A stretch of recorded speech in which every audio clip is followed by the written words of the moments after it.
Get this bus moving. Stop. Come.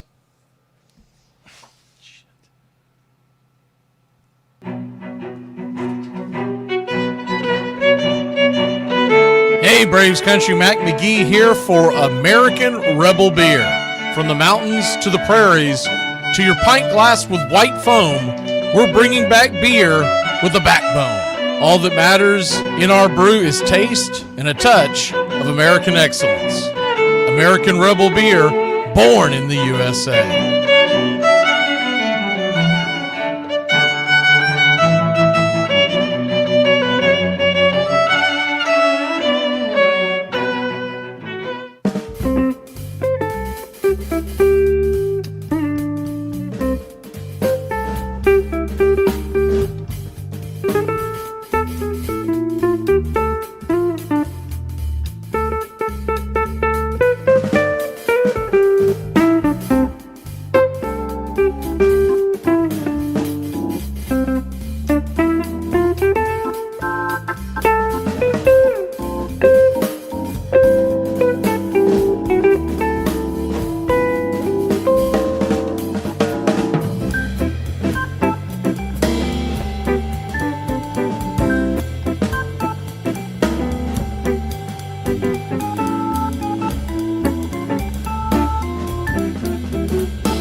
Lineup for yesterday by Ogden Ash.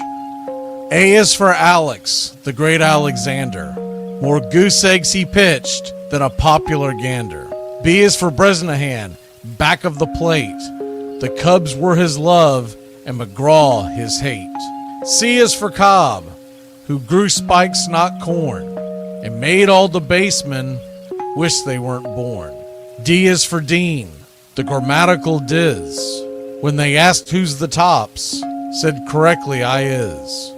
E is for Evers, his jaw in advance, never afraid to tinker with chance. F is for Fordham, and Frankie and Fish. I wish he were back with the Giants, I wish. G is for Gehrig, the pride of the stadium. His record pure gold, his courage pure radium. H is for Hornsby, when pitching to Raj. The pitcher would pitch, then the pitcher would dodge.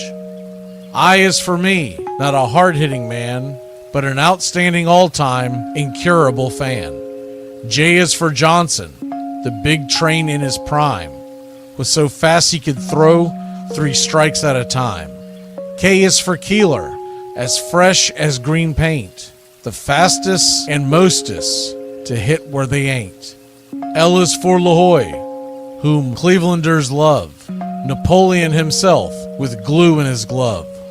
M is for Matty, who carried a charm in the form of an extra brain in his arm. N is for Newsom, Bobo's favorite Ken. You ask how he's here, he talked himself in. O is for Ott, of the restless right foot. When he leaned on the pellet stay put. P is for Plank, the arm of the A's. When he tangled with Matty, games lasted for days. Q is for Don Quixote, Cornelius Mack. Neither Yankees nor years can halt his attack. R is for Ruth, to tell you the truth. There's no more to be said, just R is for Ruth. S is for Speaker, swift center field tender. When the ball saw him coming, it yelled I surrender. T is for Terry, the giant from Memphis, whose 400 average you can't overemphasize. U would be Ubel if Carl wore a Cockney, but we say Hubble in baseball like football in Rockney. V is for Vance, the Dodgers' very own Dazzy. None of his rivals could throw as fast as he. W, Wagner, the bow-legged beauty, short, closed to all traffic with Honus on duty. X is the first of 2 X's in Fox, who was right behind Ruth with his powerful socks. Y is for Young, the magnificent sigh. People battled against him, but I never knew why. Z is for Zenith, the summit of fame. These men are up there. These men are the game. Lineup for yesterday, Ogden Ash, January 1949, Sport Magazine.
Hey, Braves Country, Mac McGee here for American Rebel Beer.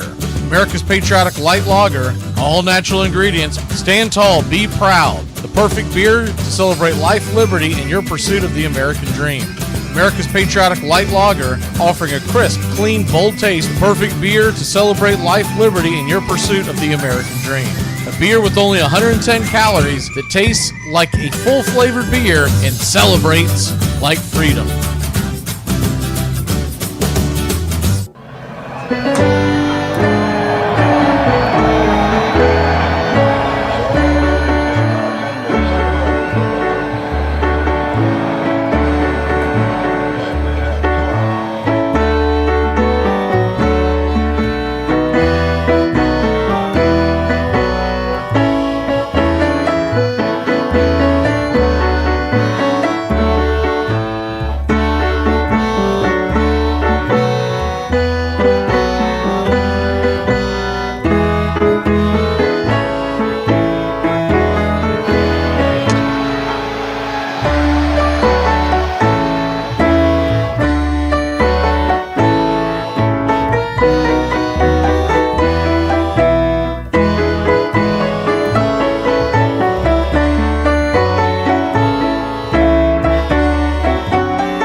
Howdy hi, and how the hell are you? And a happy spring training to you, girls and boys, here on the BCR. As we're set to bring you this game and get you ready for the boys of summer. Opening day is quickly approaching, and there's still a lot of questions to be answered out on the diamond. So kick back and relax.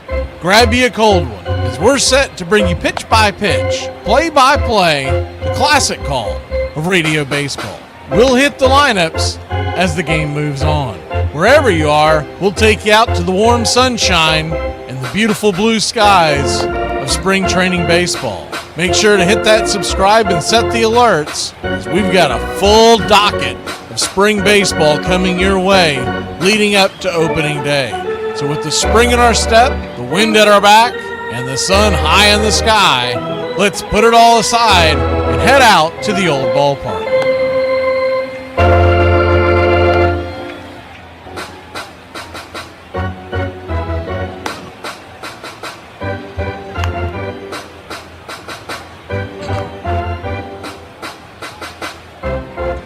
Hey, howdy, hi, and hola, amigos. How the hell are you, chicos and chicas? As we are set for Atlanta Braves versus Boston Red Sox baseball. And I think we've got a treat today because both teams are putting their best foot forward-ish. They don't both have the entire lineups in, but when you look at what the Red Sox have on the field for a road game, it's a little different than what we've seen all spring. Roman Anthony, Rafael Duran are all in the lineups of the entire outfield for the Red Sox. Abreu's the DH, and he'll make the everyday roster. IKF is at third. He should make the everyday roster, probably not as a starter, but you never know. And then they also have Meyer and Sogard and a couple other guys that could make the everyday roster. They don't have Wilson Contreras in the lineup today, but they do have Bayo on the bump, and Brian Bayo is expected to be in the everyday rotation. And he'll be going head-to-head with Chris Sale. For the lineup for the Boston Red Sox, it's Roman Anthony, Rafaela, Duran, Abreu, the DH, as we went over. IKF is batting fifth and at third.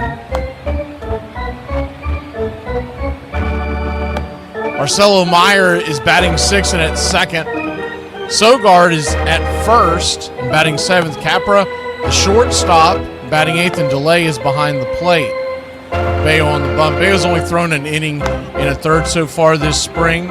He did give up a few runs. He's got a 27 ERA, but we all know that's very skewed this early in the spring. He'll be going head-to-head with Chris Sale, who has pitched 2 innings, did not give up a run, and has a 1.0 whip. He looked pretty sharp in his outing. He did have a little bit of a jam in one of the innings versus Minnesota, but he got out of it. And batting leadoff for your Atlanta Braves, and in right field, it's going to be Ronald Acuna Jr. Backing him up, the designated hitter, Jurickson Profar. Matt Olson batting third, and at first base, Austin Riley batting cleanup, the third baseman. The Yaz is batting fifth and at left. Ozzie Albies batting sixth and at second. Michael Harris is second, batting seventh and patrolling center field. And Jonah Heim is behind the plate and batting eighth. Jorge Mateo is getting the start at second base, not Dubon, but he's going to get a lot of starts during the regular season until Kim comes back, so that's not a big shock. We are just about set for pitch-by-pitch, play-by-play. Classic call of radio baseball as the Red Sox are wearing their red jerseys, gray pants. Red Sox across the chest in navy, outlined in white, navy ball caps, and the red Classic B representing the city of Boston. Atlanta Braves are wearing their spring training home uniforms, red cap with the spring training logos. The red A outlined in white on the red cap and the blue bill. Chris Sale is throwing his final warm-up tosses. Blue jersey. Atlanta across the chest in red, outlined in white.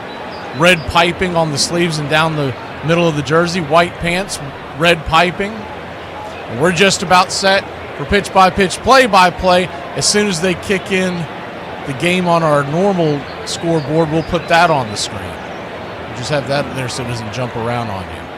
And we are just about set. And yes, sir, it is baseball time in Braves country. The first pitch on the way is up top, called for a ball. Lefty-lefty matchup as Roman Anthony stands at the dish. It's 1-0. The 1-0. Kicks and fires. Chops it down the line. Foul, first base side. 1. Roman Anthony, one of the top young prospects in all of Major League Baseball, came up last year. And he is a 5-tool star. He should be a fixture in the top of the Red Sox batting order for a decade plus. The 1-1 right there on the outer edge. Just misses outside to him. So a 2-1 count. 0-0 your score. Kicks and fires. Just grabs the outer edge. 2-2. Good slider by Sale. Slider, of course. May have not been in tune with what's going on in baseball the last few weeks. He signed an extension last week with the Atlanta Braves to keep him through 2028. The 2-2. Swing and a miss. Strike 3. Got him up around the eyeballs with the high heat. 1 away. Nasty pitch. For the first time seeing Chris Sale, I'm sure Roman Anthony was like, what the hell was that? Left to right across the outfield for your Atlanta Braves, it's the Yaz, the Hawk, and Ronald Acuna Jr. So Yastrzemski, Harris, and Acuna. As the right-handed batter Rafaela comes to the plate, swing and a miss. Fastball pumped it right by him on the outside, 95 miles an hour. It's 0-1. Rafaela, outstanding glove man, will be in center field today. The 0-1. Swing and a miss. It's 0-2. Pretty good offensive season as well for Rafaela last year. It's 16 home runs. Left to right around the horn for the Braves. It's Riley to Mateo to Ozzie to Olsen. With Hine behind the plate, the Drake getting the day off. The 0-2. Slaps it back foul. Do it again. 97 miles an hour, by the way, for Sale. That's not nothing here in the spring. He's really letting her fly. The 0-2 count. Sets, turns, flips it. Check swing. And he got him. Smoke him if you got him. He got him. Strike 3. I don't think he got called out on the check swing. It appeared the way the ump rung him up that he hit the zone.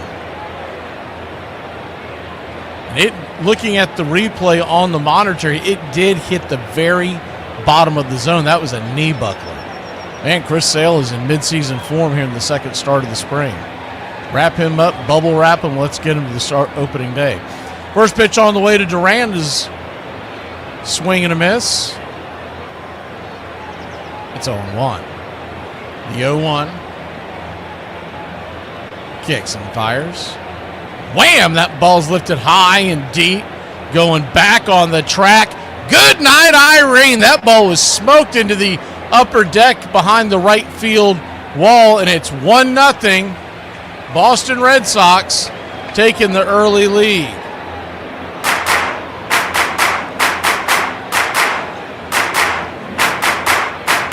There's a hanging slider to Duran, about letter high, and you just can't do that to a hitter like Duran.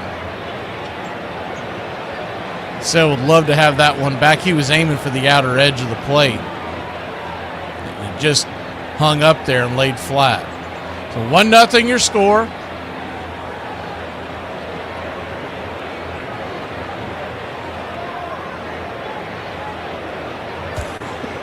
Be careful. The 0-1 pitch. Swing, chops it foul on the inside step. As the batter Abreu, Wilyer Abreu, now 0-2. Wilyer Abreu, 22 home runs last year and a 7.86 OPS.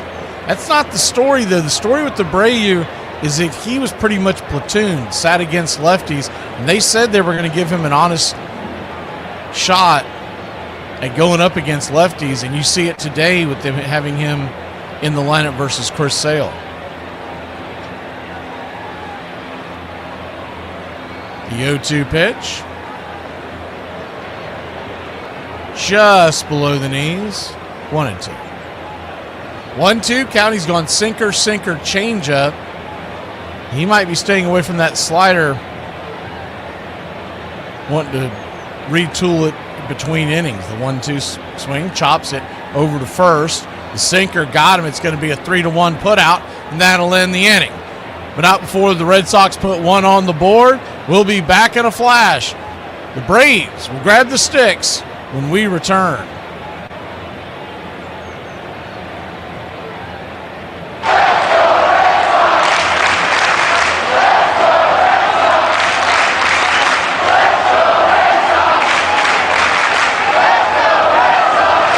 Yo, I don't know who need to hear this, but pick up your mother feet when you walking. Just ignorant. Suspect's 29 years old and still her pants in the supermarket. That was one time! Suspect says he wants to lose weight, but eats a whole bag of Butterfingers. She gave me a bunch of crap about me not listening to her enough or something. I don't know. I wasn't really paying attention. It's fall and winter, which means I'm going to have to start covering all my body and all my tattoos. How are you guys going to know I'm chill like that? How are you guys going to know that I look sick under all this? Oh, my God. Suspect pees while sitting down. What? Suspect leaves massive skid marks in their underwear. It's like burnouts. Spring training, you know, we're playing every other day. Not, you know, I may go a week without a ground ball, and then, you know, I get into season, it's like, you know, here we go. And I feel like that's always kind of been the lacking part of like being ready. It's just like, you know, getting those ground balls under your belt and doing live fungos. It's like, especially at third base off the live, like you get those top spinners, you get those in between hops where you got to take a step back, take a step forward. I know for me personally, like the start of this season, I've never felt more comfortable at third base defensively this early. So I love it. You know, I just like to get my feet moving. You see a little better than just a normal flip up and fungo, hitting soft toss, and get some more, you know, real game like, you know, bounces and, you know, difference of ball off the bat. So it's been good for us. We've been running with it and, you know, getting the legs moving, especially on day games. It's been good. Yeah, it just helps us to kind of focus in on doing the small things right, and, you know, once you get the small things right, everything. Welcome back. Righty-righty matchup as Ronald Acuna Jr. stands in against Brian Bayo. The first pitch on the way. Swing, chops, foul back behind home plate. It's 0-1. Red Sox wearing those bright red spring training jerseys. Navy blue Red Sox white around the trim. Really like those jerseys if you're a Boston fan. The 0-1. Right there for a strike, and Acuna wants to challenge that. That's going to be close. We'll see if Acuna's eyes on it this early on, as the ABS system will be coming to your way. And no, it's right there for a strike. Just got the bottom of the zone. About half the ball got the zone. It was close. But see, that's the type of stuff that they need to talk about in the spring training, is that you don't want to waste a challenge that early on in the game. The 0-2 swing. Chops it off the instep. 1-2. Or 0-2, excuse me. What are you really gaining out of that? Yes, it would be nice to have a 1-1 count over an 0-2 count. But if you have to look at what you're going to lose if you don't get it.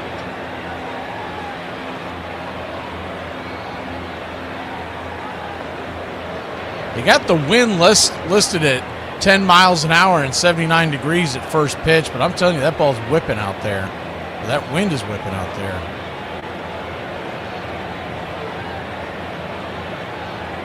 The 0-2 in the dirt, 1-2. 1-2 count. 1-0 your score. Boston with the early lead. A solo shot by Jarren Duran. Good to see you, Brandon. Is the 1-2. Check swing.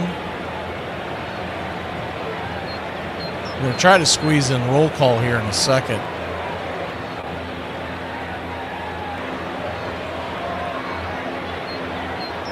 Righty-righty matchup. This will be the sixth pitch of the at-bat for Bayo. Turn and spin. Swing. Chops that one foul. We'll do it again. Red Sox 1, Braves nothing. Bottom of the first, just getting going here in sunny Florida. Down here in Northport. home of the Atlanta Braves. Cool Today Park. Really impressive park if you haven't been to it yet. We made our first trip this year. The 1-2 swing. That ball's hammered down the left field line, but foul. The biggest critique that I can take from the whole thing is they've got a tiki bar set up there in the left field foul territory up top. You can see it on your screen if you're following along the video at home. Is the 1-2. High and inside, 2-2. 95 miles an hour trying to get Acuna off the plate. The biggest critique from that is Bayo's about to throw his 9th pitch of this at bat. Pitch on the way, down and away. And he'll head on down to first. So a 9-pitch at bat turns into a leadoff walk for your Atlanta Braves. And the Raja is on with nobody out, and Jerickson Profar coming to the plate.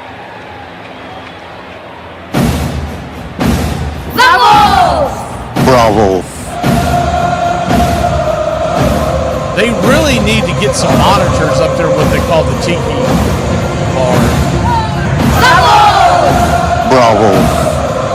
First pitch to Profar, strike at the knees.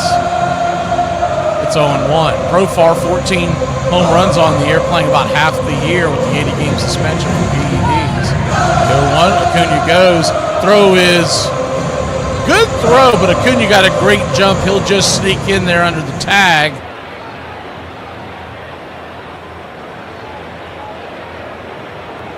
So you got an 0-2 count on Profar. Now he saw Acuna leaving. He decided to stay put. Take the strike, the 0-2, down and in, 1-2. That's the type of thing that I like with Profar hitting in the second hole in the 2 spot, is that he understands that type of stuff, and that's why I'm a big proponent of him batting second in the order and not Drake Baldwin. And I know I'm going to lose that argument because it looks like the Braves are going to lean with Drake batting second, but I think it's much more important to have Profar at second and Acuna at first, as there's going to be a pitch time violation, and that's going to even up the count at 2-2. Automatic ball. Because if you think about it, yeah, it's great for Drake to get into one early in the perfect world, blah, blah, blah. It's the 2-2 pitch in the dirt, 3-2, and Acuna steals that one, and he has 2 stolen bases. He took off like a bat out of hell, shot out of a cannon. And the Raja is off and running early here in the spring. He had a huge lead. Nobody was holding him. And not to mention, he realized that IKF was playing to pull quite a bit. And it was going to take a miracle to throw him out. That's why DeLay just kept it in his pocket. So a full count now as Profar digs in. Bayo, the 14th pitch of the inning. Swing, lifts it high and deep into left center field, coming over. Oh, they collide. Roman Anthony and Rafaela collide. It's going to be an RBI sac fly. Rafaela is holding his left leg, I believe, and Roman Anthony is on the ground as well. He almost looks like he's holding his left hamstring.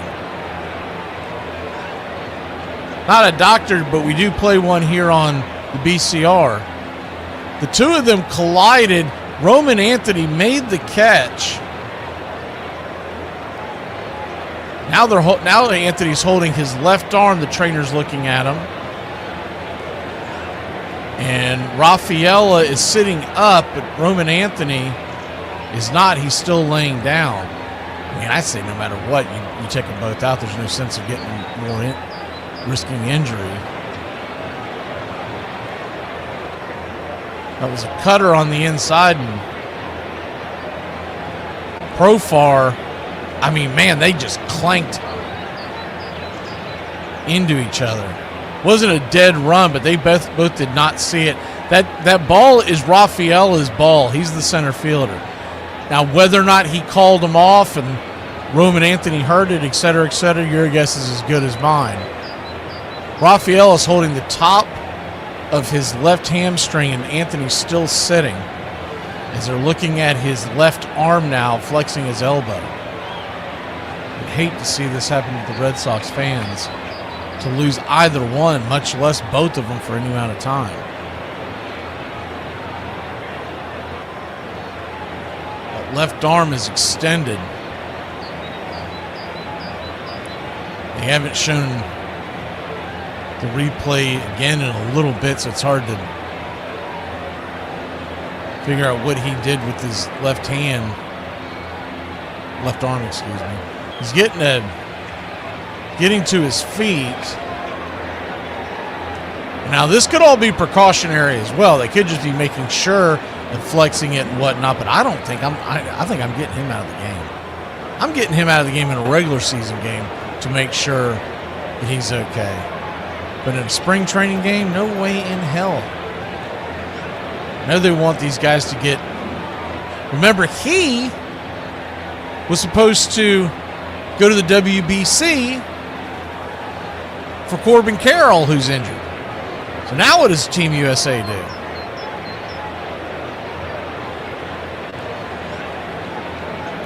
Back to what I was talking about, the Profar and the two-hole. So the biggest thing that comes from this, if you think about it, is that they are going to, if you have Profar as they continue to work on Anthony, it looks like he's fighting to stay in.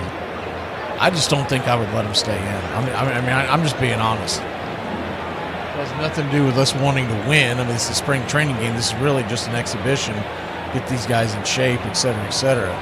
He's still flexing that left arm. So the left arm is his glove arm. And they clank together. I wish they would show another replay of it.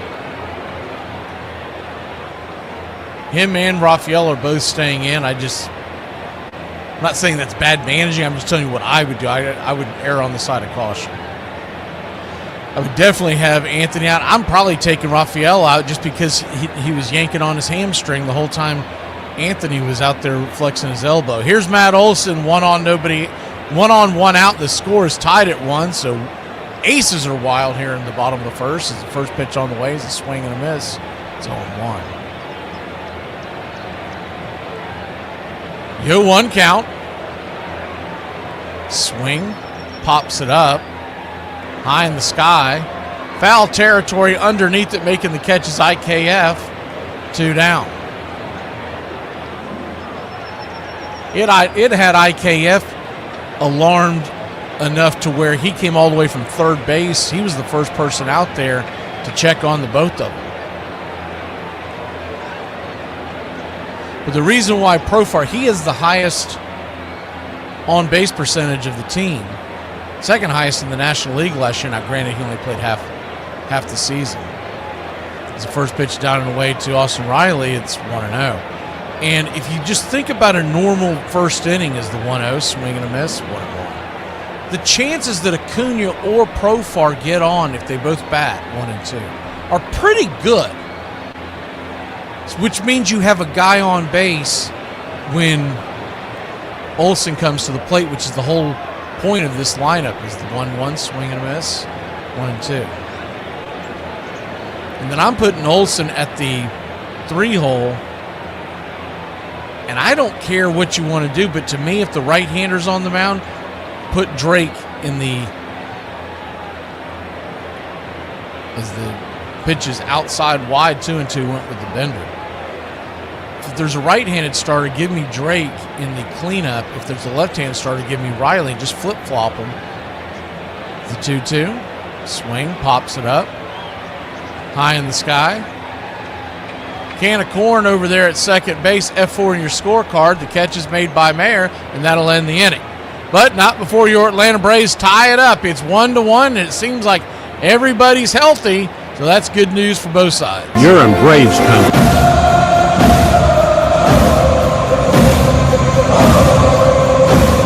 Le'Veon Bell, he put out a single for people to listen to on Twitter of a rap album that he's really proud of. He asked for people to critique it. Keenan Allen, the receiver of the Chargers, came back with the trash emoji. And what's even better, I can't do it justice because we're on radio, you've got to see the video. The video that he put up. Oh, my God. It's like the most funny and exciting thing I have ever seen because it's like really bad late 80s, early 90s rap video. But anyways, it's staged almost like black and white. He's like under a bridge somewhere where there's like a bonfire going. Hard times. So like, yeah. Hard times. Hard times for a guy making millions. He can relate. But the funniest part is when he's got the hoodie on, he's doing poses and stuff like that and kind of jiving around. And then out of nowhere, sorry, I can't get it out. He comes up from under the screen. So in other words, like from the Muppets or something? Almost like the Muppets. When you see just the figure just come straight up. Yes, the kid coming straight up while he's also in the background. It's like the worst thing put together ever. I don't know how to edit a video. We could do better than this, I'm telling you. Who's the director, Pouncey? Armchair. Get this bus moving. Stop. Come back. Too late. Roll call! Yeah, roll call! Welcome back. Good to see everybody in the chat. So scroll to the top. We try to get back in here before the game resumes. Chop Shop. Good to see you. Gary the Real McCoy. Caron Taylor. As was. Joyce Robledo down in Mexico. I know we got Royal Peta in there. She's beating the hell out of the pipes. There's the first pitch on the way to start the top of the second inning. It's outside wide for a ball. It's 1-0. Lefty-righty matchup. IKF. Isaiah Kiner-Falefa takes the 1-0 pitch inside. 2-0. I think we got Gary the Real McCoy earlier. So who else do we have in here as I scroll down? Richard Talley. A 2-0. Swing and a miss. 2-1. Brandon McCaffrey. Good to see you. Brandon, who is your team? Is it the Red Sox or is it somebody else? I can't remember. The 2-1. Slaps the outer edge for a strike. 2-2. Nasty slider. He hung that slider to Jaron Duran, which gave the Red Sox the 1-0 lead before the Braves tied it up in the bottom of the first. The 2-2. Bounces to the backstop. Full count. 1-1 is where we're at as we begin the second inning. Braves and Red Sox. Okay, Brandon, I thought you were the Red Sox fan. Hard for me to remember. Good to see you back. We'll have the Red Sox on opening day. Red Sox versus Reds, 4:10 first pitch, the payoff pitch. Outside wide, ball 4. So he'll head on down to first.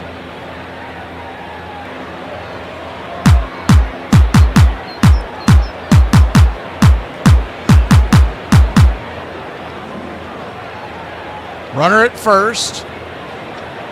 Nobody out.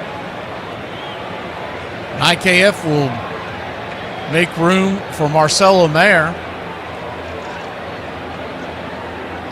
The lefty right there. Bang, right there for a strike. It's 0-1. Doing a doubleheader on opening day. Reds and Red Sox at 4:10 Eastern.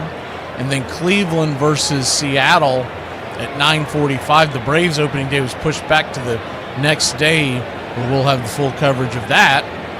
7:15 versus the Royals. The 0-1 pitch, swing, chops it over to third. Riley scoops it, fires it to first. His only play was to first. Good play by the rake. 5-3 on your putout as the runner at first moves to second into scoring position.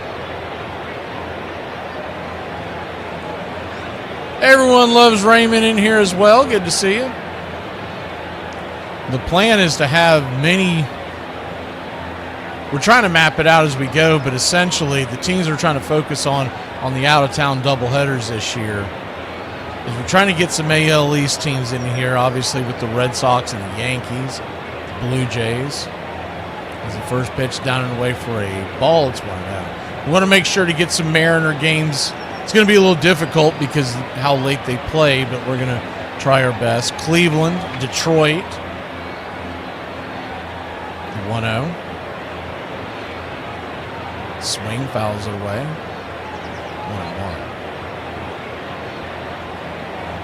1-1. My number one goal is to get every single team broadcasted in 2026 outside of the Braves. We'll do every Braves game.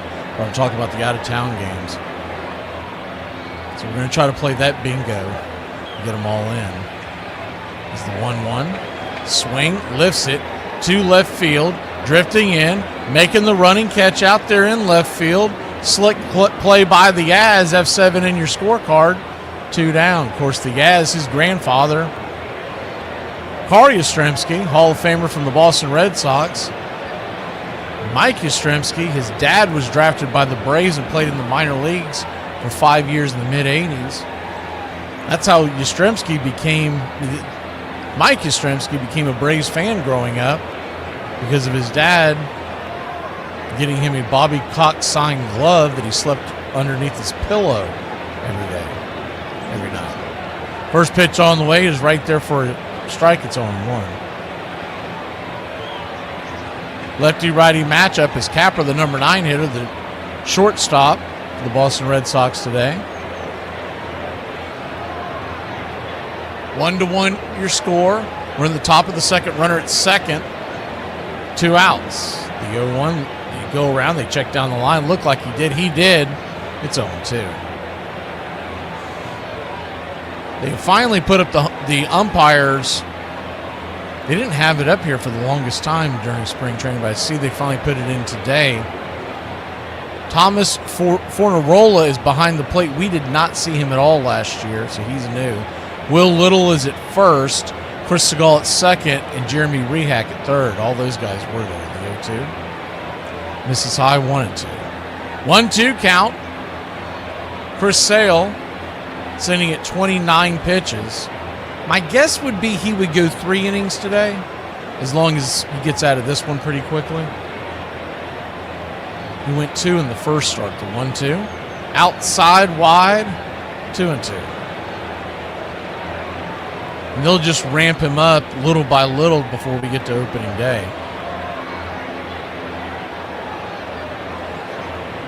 The 2-2.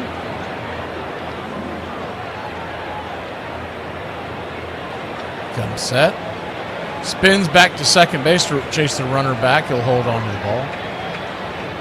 Good to see you, Joe Rowe and Jack Rips. A couple of JRs, Joe Rowe and Jack Rip. The 2-2 pitch. Fastball, top of the zone. That miss. I don't think we're getting a challenge. Jonah Heim said something to the home plate umpire. Not sure what it was. I guess it missed just high. The payoff pitch. Swing and a miss. Strike 3. Didn't matter. We'll head to break. 1-1 your score. The Atlanta Braves will grab the sticks when we return. Middle of the order. Due up for Hot Atlanta. Darling, I heard what you did for a Klondike bar. Call me. It's not that I don't like people. It's that I don't want them near me. Have you been drinking paint? No. Let me see your tongue. Oh my God, dude! Oh, that's disgusting. It's not bad. You can't drink paint. I know. I hear you. You say that, but I don't think that you're gonna stop. I get it though, man. That's right. I feel like you're saying you get it, but you don't get it. To every girl that's ever said to me, playing dumb isn't cute, I'm not playing. This is a factory setting. There was some assembly required, but they threw that box out and all of those screws. And the warranty forgot about it.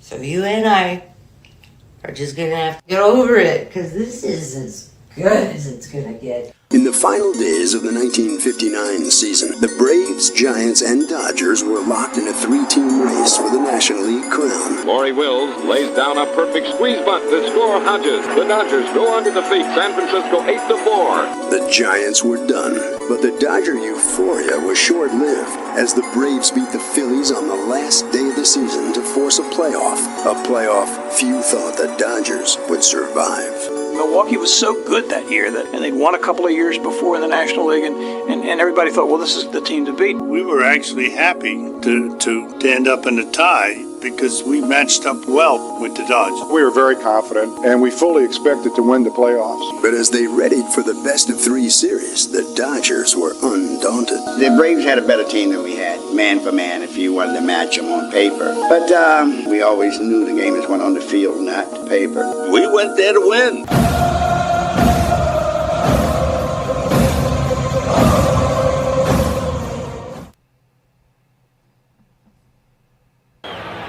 Welcome back.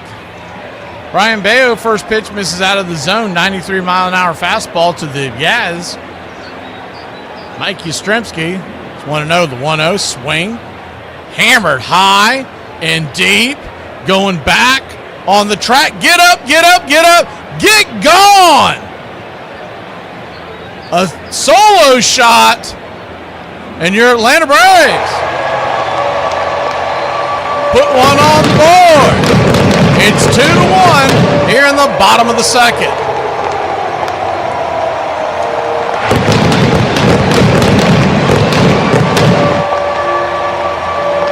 That changeup got yanked and cranked.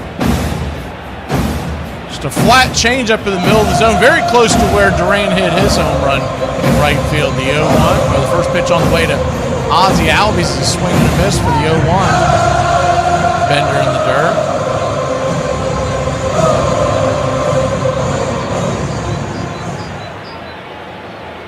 Oh, 1 counting down and in, 1-1. Yeah, we've been working a lot on the production, not just extra clips played during the in-between breaks like we've always done. As the 1-1 pitch, swing, swats it down the right field line. It's 1-2.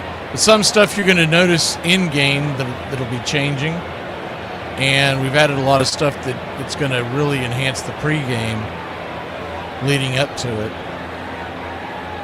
more than just a screen staring at you. 1-2 count. Caught, looking strike 3. Punched him out up top. 1 away. Ozzie didn't like it. I've taken another look and see where it went.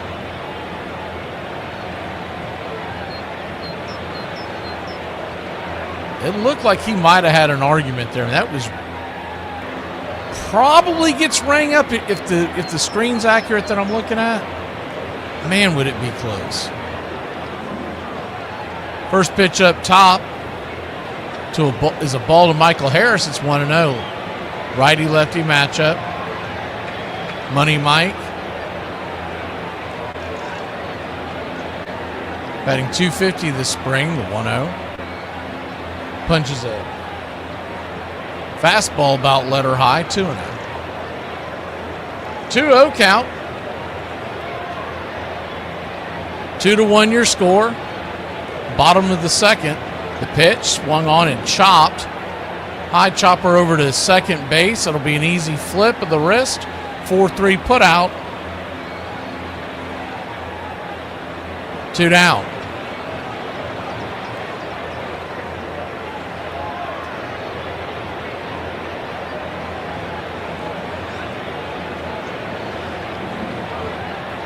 Two down here in the bottom of the second inning, and Jonah Heim, your batter, righty-lefty. He's a switch-hitting catcher. First pitch right there for a strike. It's 0-1.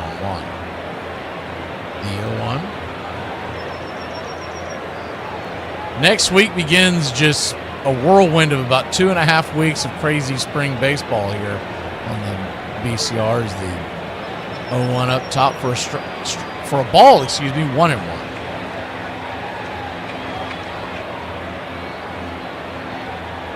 Our next broadcast will be on 1 pitch. Check swing, run around. 2-1. That'll be Monday versus the Detroit Tigers.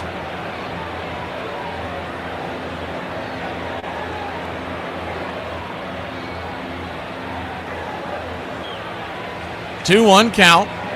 Swing and a miss. 2-2.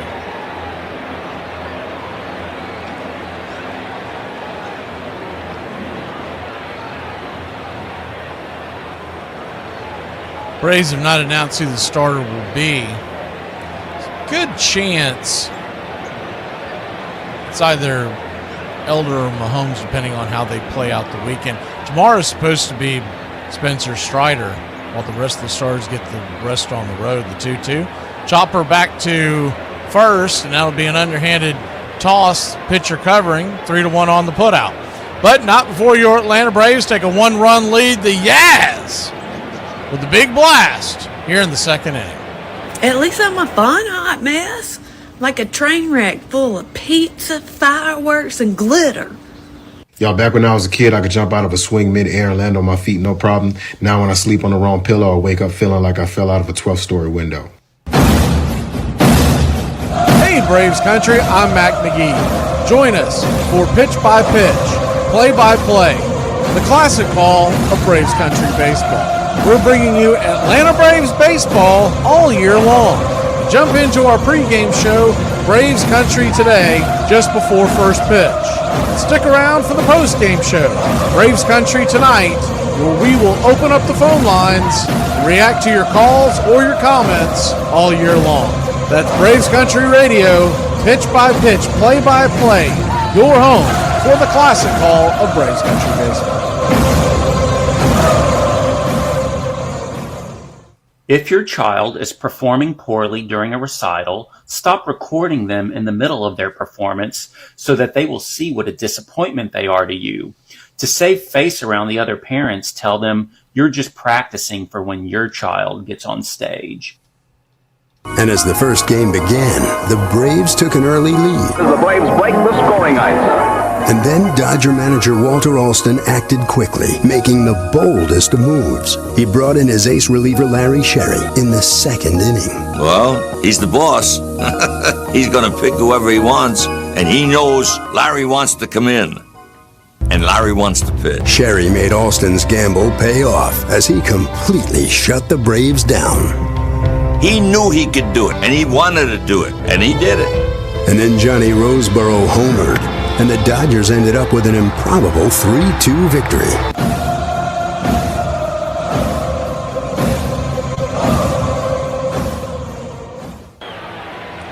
Welcome back here on the BCR. Lefty-righty matchup as Chris Sale will go back out there for inning number 3. First pitch swinging. Pops it back foul. The number 9 hitter for the Boston Red Sox, delay. I mean, that last name just screams nickname ring delay. Brian Snicker, they've shown him in the audience a few times. Just remember, he's got a spot in the front office these days. The fastball misses high to delay.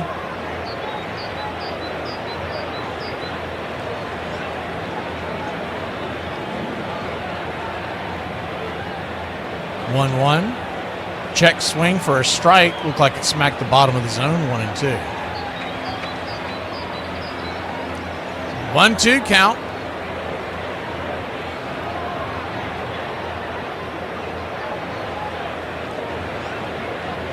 Nasty slide. He's got that thing working today.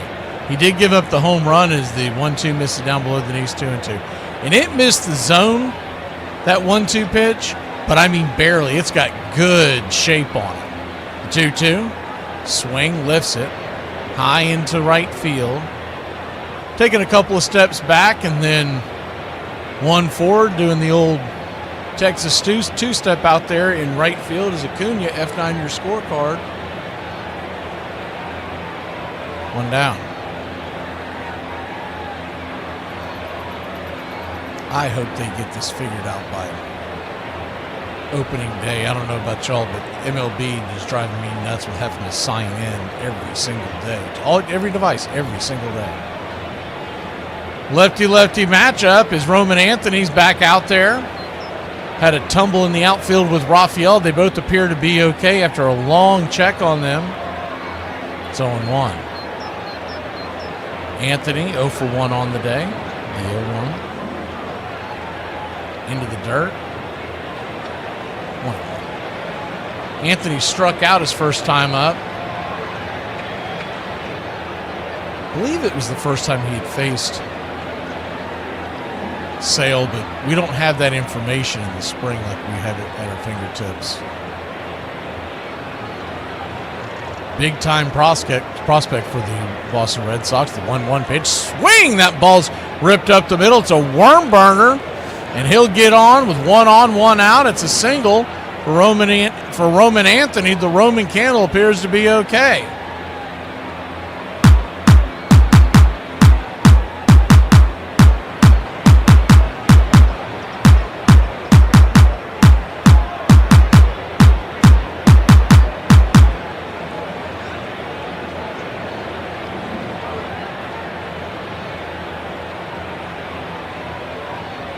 Lefty-righty matchup. Now Rafaela, the other man that banged into Anthony out there in the outfield,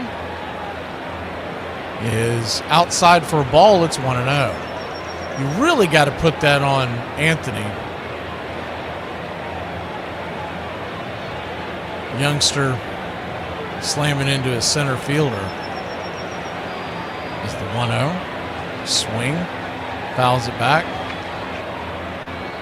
1-1. Hopefully they get that figured out in the spring.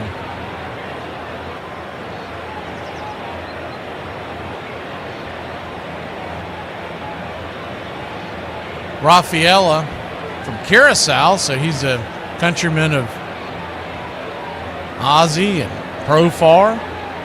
The 1-1 swing lifts it high and deep into center field. Is that going to stay? That one is not.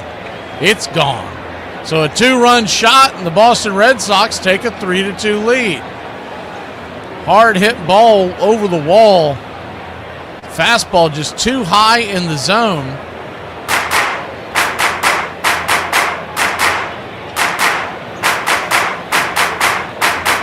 And the Red Sox hang a crooked number here in the third.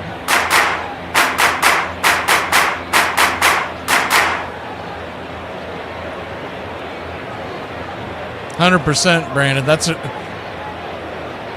For those of y'all listening on radio, Brandon, a Red Sox fans, letting folks who don't know who Anthony is, that he was the #1 overall prospect a year ago in Major League Baseball.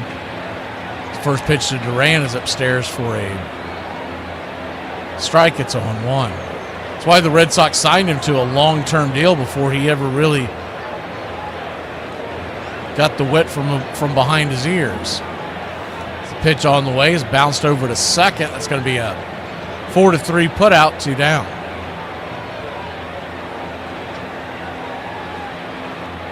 Sky is the limit for the youngster this year. Much like that kid Connor Griffin for Pittsburgh. My word. He cranked 2 home runs against Boston the other day. He looks like he's the real deal.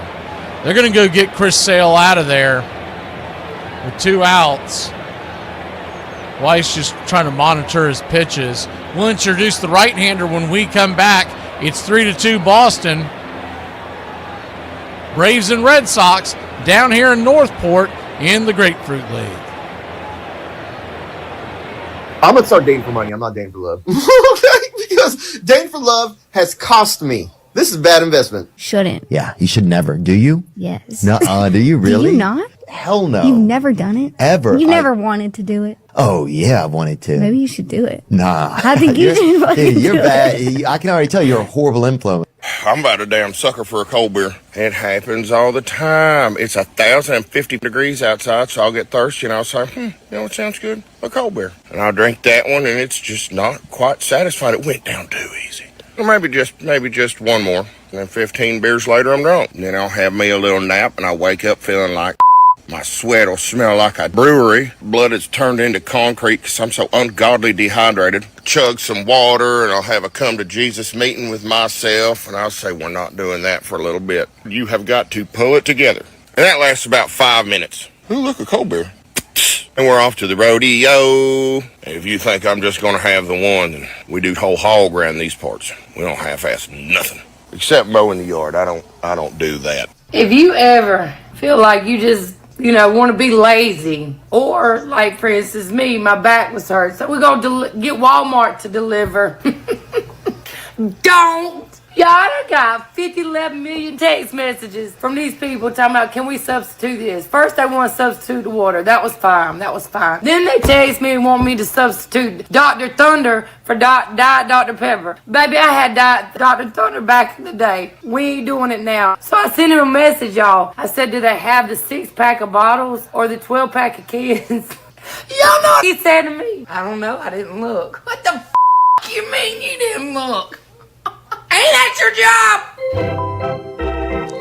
Welcome back. Old Darius Vines is on the bump as the first pitch missed for a ball. Followed up with another pitch outside wide. It's 2-0. Willie Abreu, the batter. We haven't seen this young man in quite some time. The 2-0 from Vines. Inside 3-0. Darius Vines from Oxnard, California, drafted by the Braves in 2019 in the 7th round out of Cal State Bakersfield. Most Braves will remember him as the 3-0 pops it up. It's going to be a can of corn over there by Matt Olson at first base, and that'll end the inning. We'll continue that talk on Darius Vines when we return. 3-2 Boston. Braves try to see if they can tie it up, or even better, when we return. Ruin the season!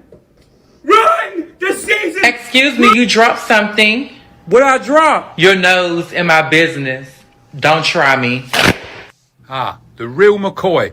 Well, the original saying was the real McKay, and over the years been changed to the real McCoy.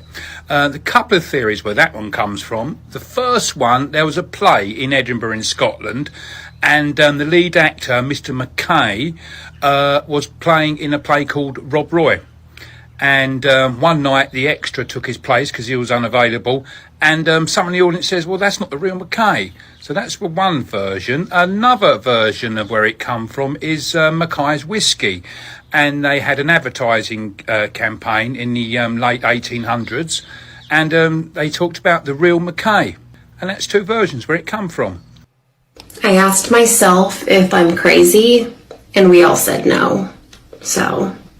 Okay, listen, I might not be good looking, but let me tell you, my personality is also a show. I literally have nothing going for me. On April 20th, 2012, Boston fans proudly celebrated the 100th birthday of Fenway Park. A century later, it still evokes the charm and ambiance of what a baseball ballpark should be. There's such an attraction to this park, and there's such a magic that's associated with it. It's beautiful, it has great symmetry, it has history, it has everything you would want in a ballpark. You're really transported to another time. In December 1910, the plot upon which we stand now was an undeveloped and barren plot, an unremarkable piece of land in a neighborhood that was just beginning to grow. The Fenway area was pure, raw, undeveloped land that was just coming into use after Frederick Law Olmsted had helped drain the fens by building his park system. Welcome back. Ryan Bayo's going back out there for a third inning of work as well. First pitch to Mateo. Misses for a ball. It's 1-0. Righty-righty matchup, the 1-0. Kicks and fires, swings, sizzles it back foul, 1-1. If you remember Darius Vines, most people will remember his major league debut as the 1-1 chopped over the ground at third to be a 5-3 putout. Darius Vines was booking, Jorge Mateo was booking it down the line, and he'll beat that out. Good hustle down there by Vines. I said Vines again. Mateo can fly. I got Vines' information up on the screen. It keeps tripping me up. Man, I knew he could run, but he can flat out fly. He had that beat by a mile. I'm going to flip it over to first real quick to keep Mateo close by. Ronald Acuna Jr. now the batter.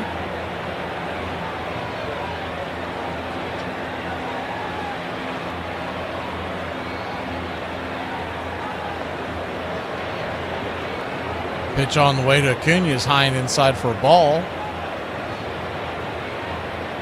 It's 1-0. Righty-righty matchup. Remember that debut that he had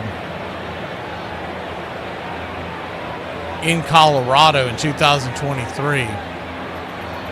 1-0. Swing. Lifts it into left field. That's going to barely get over the outstretched glove of Capra, and it's going to be a single, and the speed of Mateo is going to book all the way around to third, and we got runners on the corners and nobody out here in the bottom of the third inning.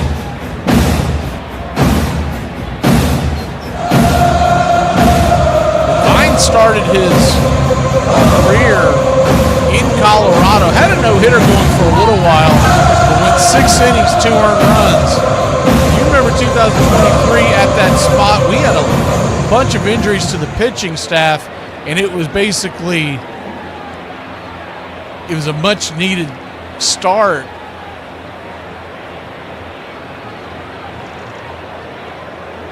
Knowing that the Braves had the offense, that was the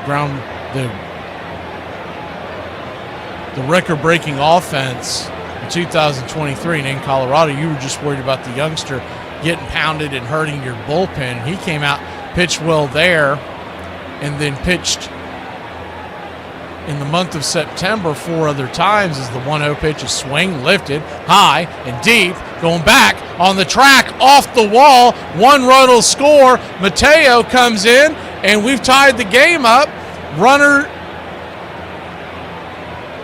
Runners on second and third.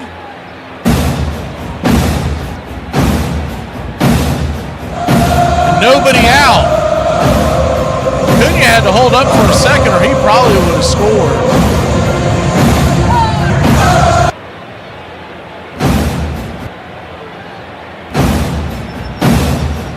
Well, the Jets all the way they're running out of you. To the backstop.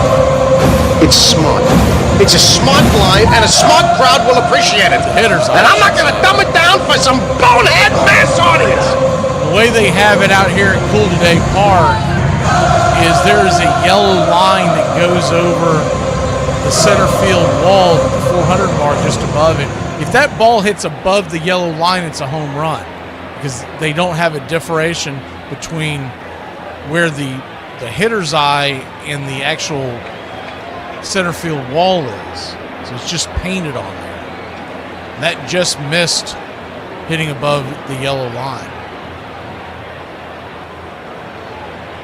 So runners on second and third and nobody out. It looks like we're going to get a pitching change as Labriola is going to come in and take over.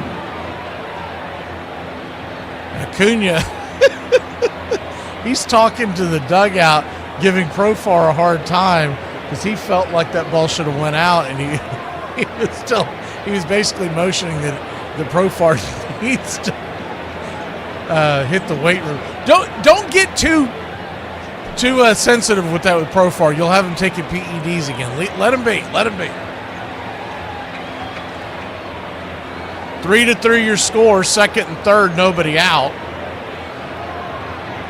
Matt Olson will be the batter as we introduce the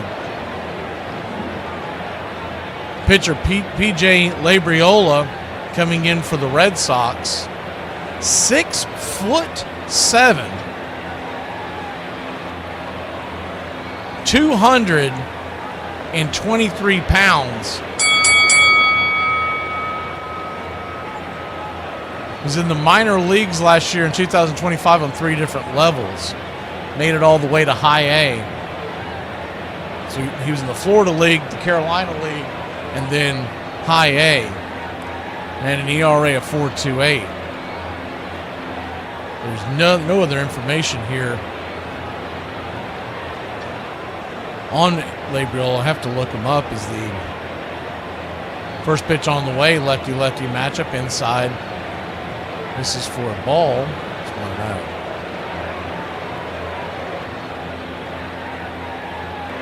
They don't even have his age, nothing in there. The 1-0. Swing and a miss, 1-1. Maybe Brandon, our Red Sox scout, can let us know who he is. 1-1 count. Looks like he was born in Sarasota, Florida, and played his college ball at NC State. As the pitch misses off the track, 2-1.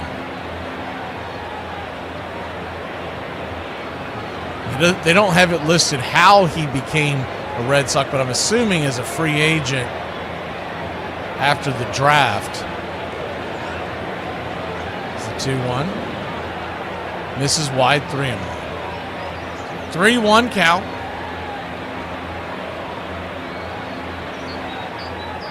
Tall left-hander stands in and brings it. Swing, swats it back foul. But 6'7" left-hander that was able to pitch pretty well in college at NC State. I'd take a chance on that kid any day of the week, and that's going to be a problem if he puts it together.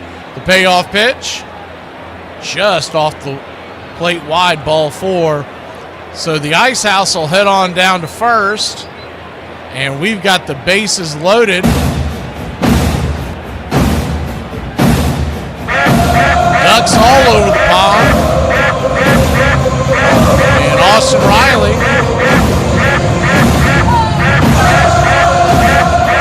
coming to the plate.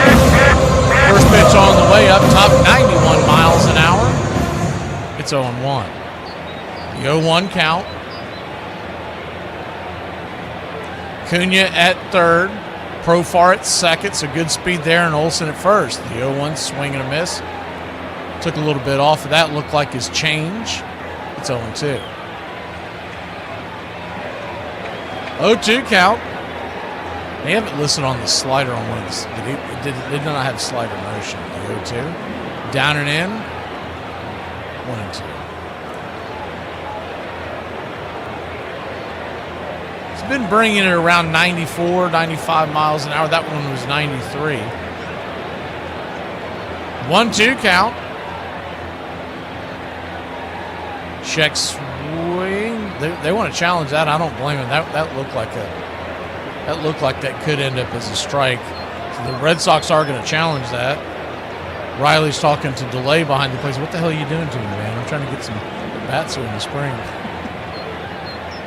And just barely topped the zone. I'm gonna say like 20% of that ball, the bottom half of the ball, hit the zone.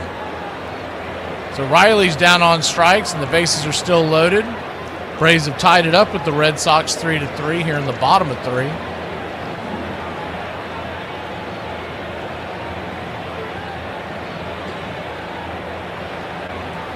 First pitch on the way is outside wide to the Yaz, who went yard his first time up. It's 1-0.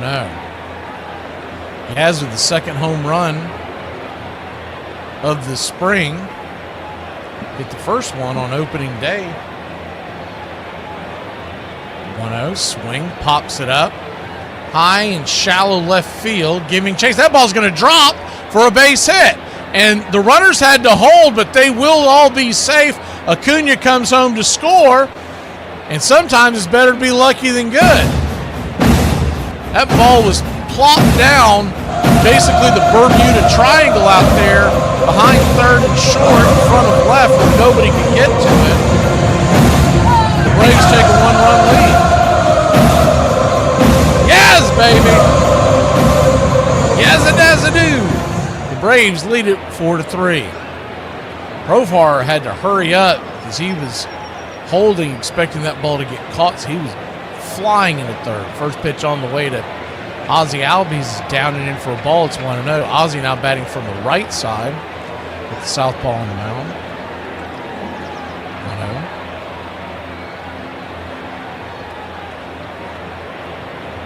1-0. Kicks and fires, swing, chops it down the third baseline.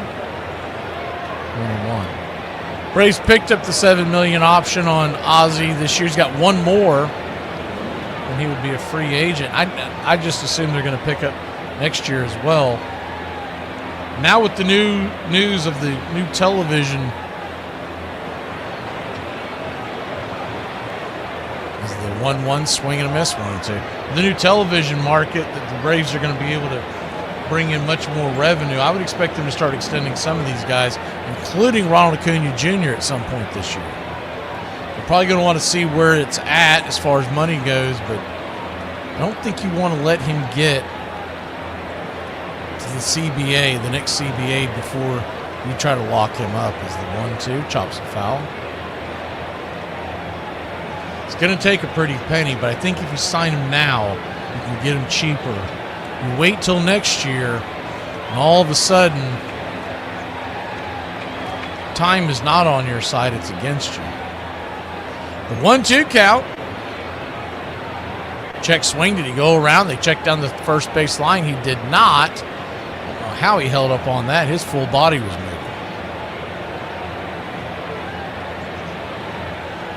Remember, they've got Riley locked up. A very good deal.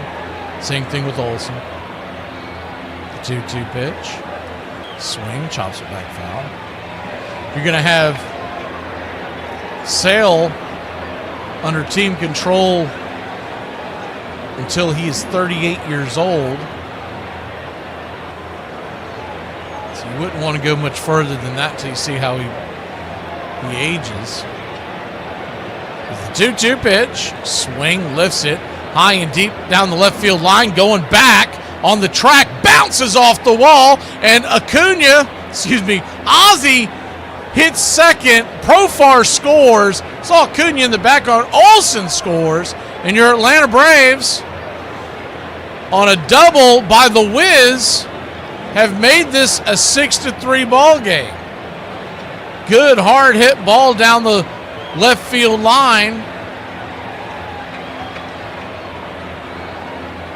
I'm the Wiz, I'm the Wiz, I'm the Wiz. I'm the Wiz and nobody beats me. Bouncer off the wall. Good play by Roman Anthony, by the way, to keep the runner from first from scoring. He played it off a good carom and got it into the infield. So 6-3 your score. A 2 RBI double for Ozzie Albies, and Michael Harris II will come to the plate. Lefty, lefty, first pitch high and inside. The ball gets away, bounces off the glove and delay. Here comes the run home to score, and it is 7-3. Your Atlanta Braves. Yaz comes home to roost.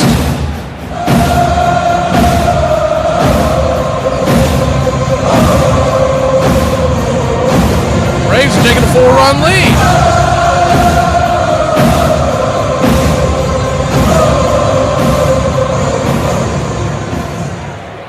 That ball was sizzling in there. 1-0. Up top, called for an inside strike. Harris doesn't like it. Not going to challenge it. It's 1-1. So 1-1 count. Pitch on the way. Swing. Slices it foul. Just foul. Down the left field line. It's 1-2. The way Harris batted last year, he's probably been told, don't you challenge anything. We're not even sure if you can see balls and strikes. 1-2 count.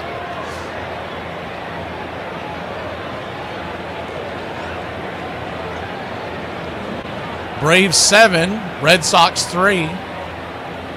Bottom of the third. The 1-2.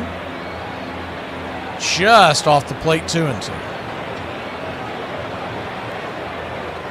2-2 count.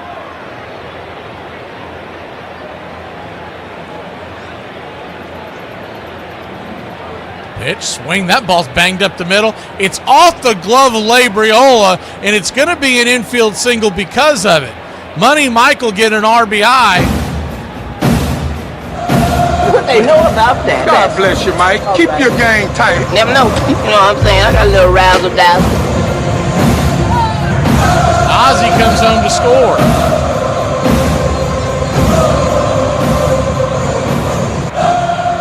So 8-3.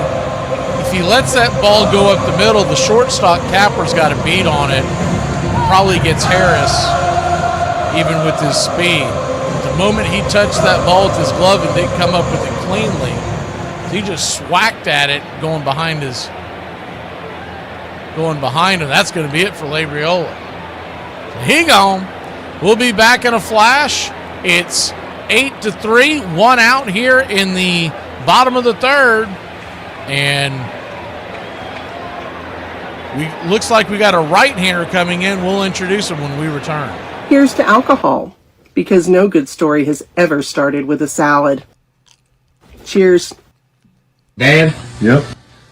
The fans and followers want to know why you caved with my sister. What are you talking about? You bet her $100 to quit vaping for 2 weeks, then you found out she cheated with Zippix sticks, and you paid her anyways. Did you know the bet before we did it? Yes. And did any time during the bet when we set up the rules, did I say she couldn't use a nicotine stick or nicotine gum? Well, no. Okay, then she won, fair and square. What's the big deal? Well, technically she won, but everyone thinks you should have stuck to your guns and not paid her at all. Oh, so I'm supposed to tell my daughter that she cheated even when she didn't, and then you guys want me to welch on the bet so her dad, she learns the lessons that her dad welches on bets too. That's the advice of your fans and followers? People still think you caved either way. Well, it is really important what other people think about the way I parent. It is? No, not even a little bit. Get the out of here.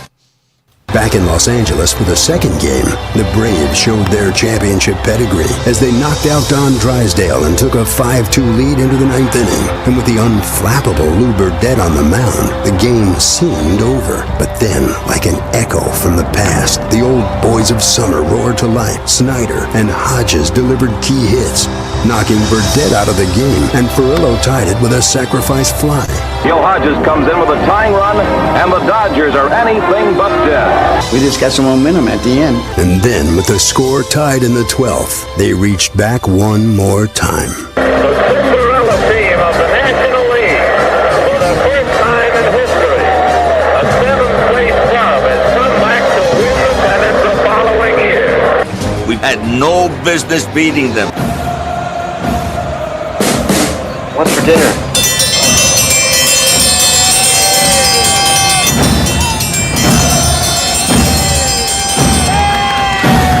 Hey, Chef, what's for dinner? Welcome back. Righty-lefty matchup is Brooks, the right-hander, in to face Jonah Heim. Runner at first, one out. Braves lead at 8-3. 1-0's high and out of the zone. Ball 2-0. 2-0 count.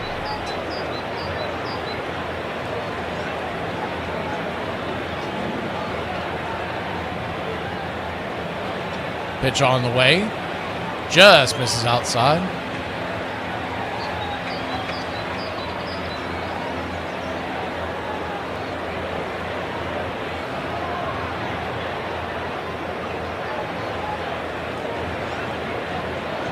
The 3-0. Outside wide ball 4, so he comes out of the pen and issues a 4-pitch walk.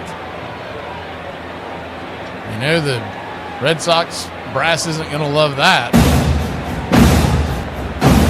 Stephen Brooks, right-hander coming in for the Red Sox. 6'6", 205-pounder. He was in the minor leagues last year. This is his first year in the minors. The first pitch is outside wide. Jorge Mateo. For a ball, it's 1-0.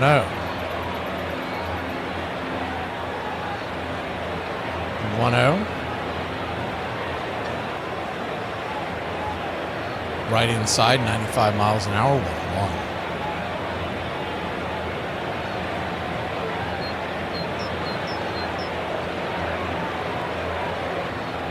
Mateo 1 for 1 on the day, came home to score a run, the 1-1 pitch. Down and in, 2-1. He'll get quite a few starts as we wait for Hassan Kim to come back. Of course, you also have Dubon worked in over at shortstop as well. The 2-1 pitch. Down and away, ball 3. Mauricio Dubon, who came over in the trade, the Nick Allen trade from the Houston Astros, two-time Gold Glover, utility man, is the 3-1 down and away, ball 4. So another walk. Now the Ducks are all over the pond. He has thrown 9 pitches, and 8 have been for balls.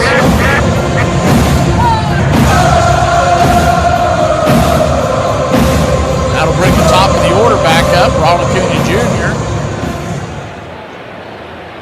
Matata takes the first pitch down and away. Looked like a slider. It's 1-0.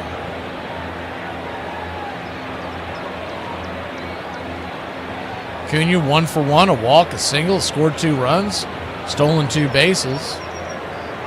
1-0. Inside, 2-0.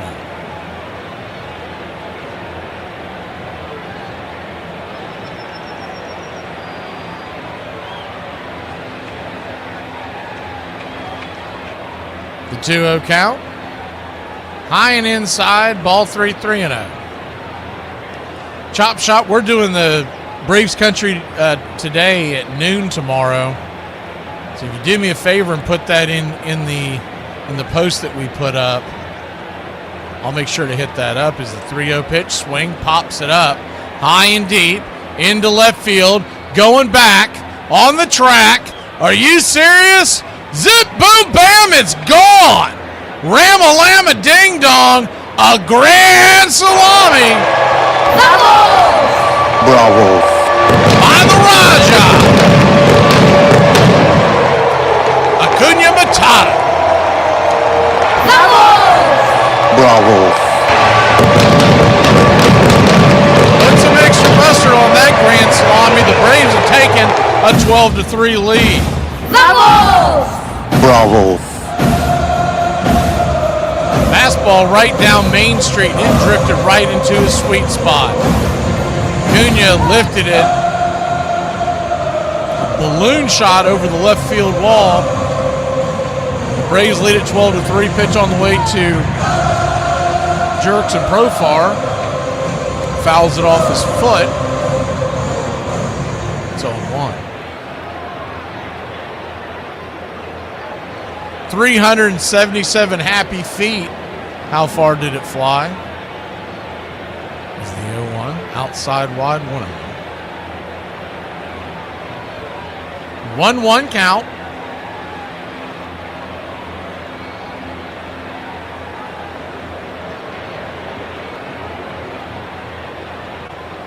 Kicks and fires, swing, chops it over to first. It's going to be a G3 on your scorecard, and just the second out of the inning.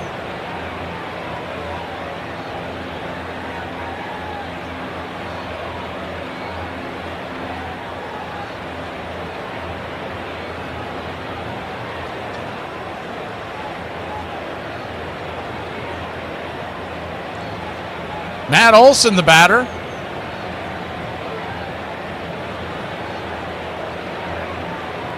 First pitch is way off the plate wide. It's 1-0. Olson 0 for 1 with a walk and a run scored.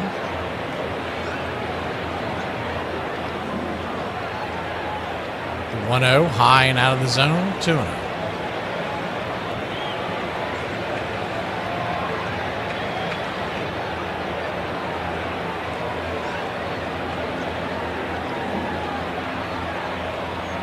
Count, swing, pops it up, and that'll be high and deep into right center field, going back on the track, and good Lord, a little witchcraft. It's 13-3 here at Cool Today Park. Wowza.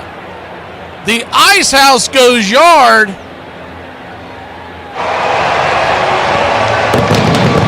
Olsen had put his head down like I think he thought that ball was From staying Blank in. Road Field. Smooth as it gets. Ice House. Always smooth, never watered down. We must win today. Losing is not an option. Woo-wee! 396 feet. How far did it fly? And your Atlanta Braves are up 13-3.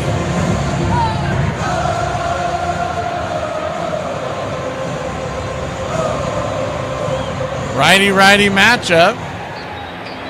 Austin Riley right there on the inner track for a strike. It's 0-1. 3 home runs today. Acuna, Olsen, and the Yaz.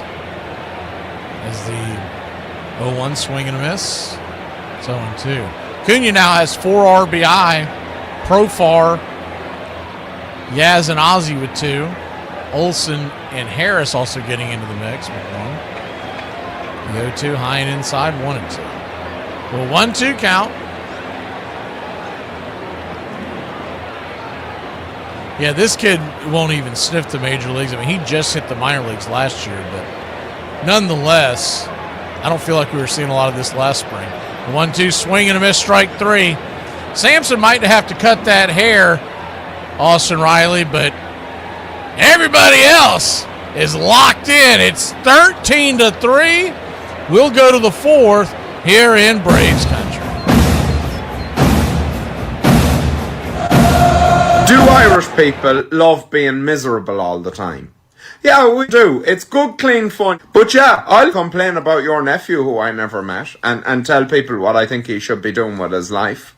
I'll sit down on my chair over there for an hour and be absolutely outraged about the Germans, thinking they can steal drinking from the Irish. Positivity will only get you so far. I encourage you, sit down on front of the fire with a nice cup of tea and think about how your best friend doesn't deserve the car that he has, because he does for nothing. It's good for you. We might be a bit cantankerous, but that's what allows us to go out and have a bit of crack in the evening. As the 1959 World Series got set to open on the south side of Chicago, for the first time in 40 years, there was a feeling of joyful anticipation. When you're in the minor leagues for 8.5 years and you come and get in the World Series your first year, I really didn't even realize how fantastic a thing it was, seeing the police escorting all the banners up and crowds, just the glamour of it all.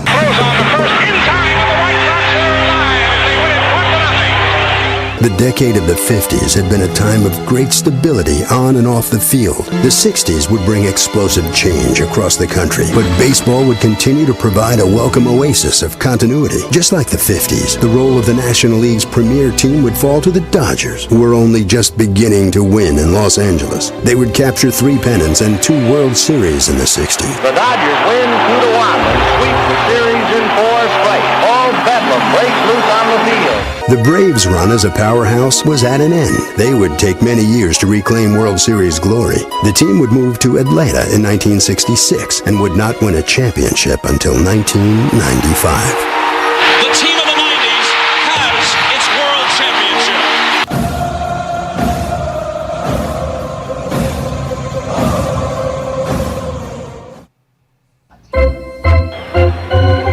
Eyeglasses is on to close this out. Comes in top of the 4th inning. Going to go for a 6-inning save here. Righty-righty matchup. Rosdell Iglesias. This is the first pitch for a ball. 1-0. 1-0 misses high. Ball 2-2.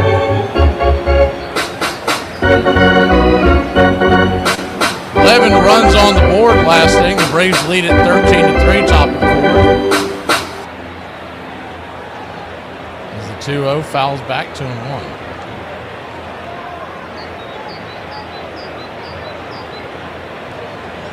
The 2-1 swing, chops it on the ground. This is going to be a tough play. Firing it over to first. Mateo, did he get him? He got him. Off balance throw. Did not think he was going to have a chance to beat the runner, but he got him by about a quarter step. 6-3 on the putout. 1 down. He gets a tip of the cap from Olsen and Iglesias on that one. Good play. We've heard that Mateo's got a good glove. He's been shining it, him and Dubon, all spring long. Righty-lefty matchup. The pitch is out and away. For a ball, it's 1-0.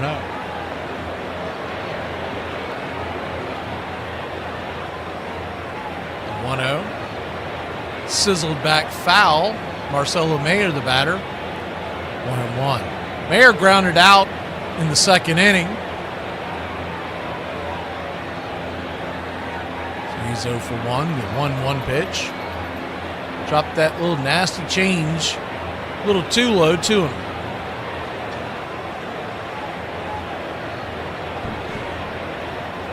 Two 1 count.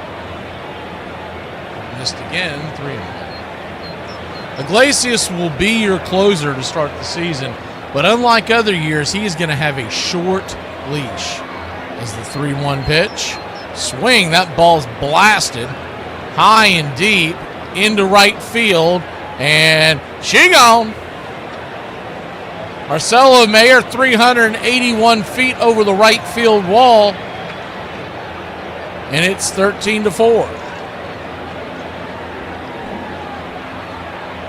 That extra point's going to come back and bite Atlanta if they don't play some defense here.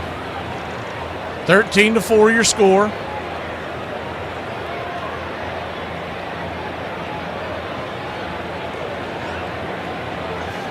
The Mets have named Freddie Peralta opening day starter, so that's interesting. First pitch right there for a strike. It's 0-1. I thought they'd let the kid, or maybe Kodai sang it. The 0-1. Swing. Rips it into right, and a dying Quail, but Acuna catches it at the shoe tops. 2 down. The ball had a lot of top spin.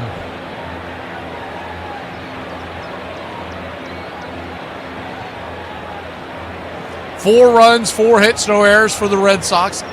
13 runs, 9 hits, no errors for Atlanta. Boston with 3 home runs. As the first pitch is right there for a strike to Capra, Vinny Capra. It's 0-1, the 0-1. Inside 1-0.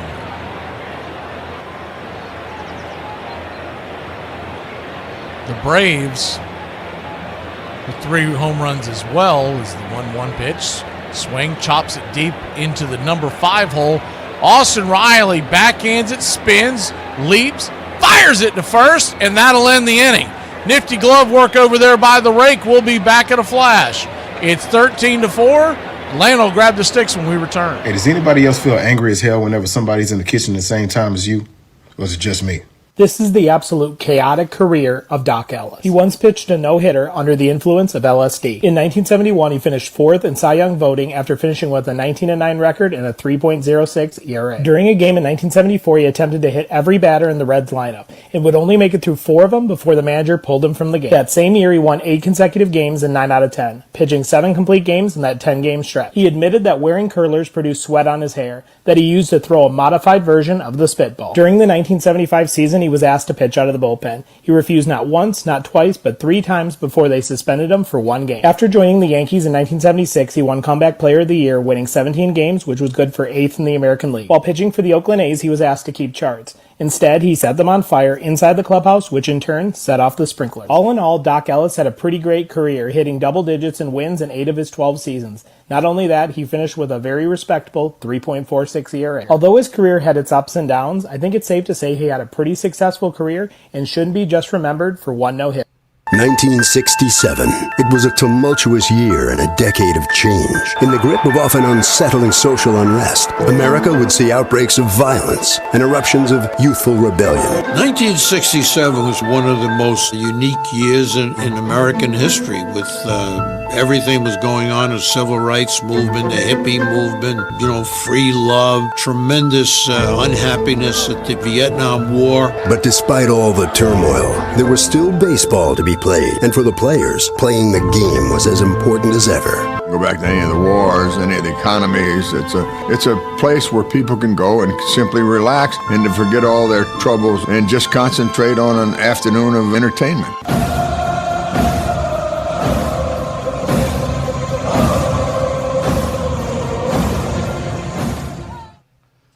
Welcome back. We go to the bottom of the 4th inning. Atlanta leads at 13-4. Mike Yastrzemski. First pitch outside for a strike. Righty-lefty matchup. Kelly, the pitcher. The right-handed Zach Kelly. It's 0-1. The 0-1. Swing, lifts it. High and deep. Into center field. Going back on the track. That ball's going to bounce off the wall. I believe it went over the wall. It did. And another home run. We're back to a 10-run lead. The Yaz yanks his second of the day and his third of the spring. That was dead center to the batter's eye.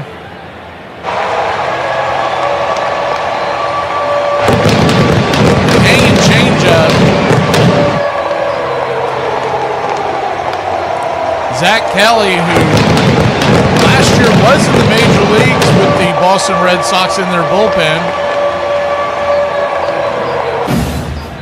First pitch right there for a strike. It's 0-1.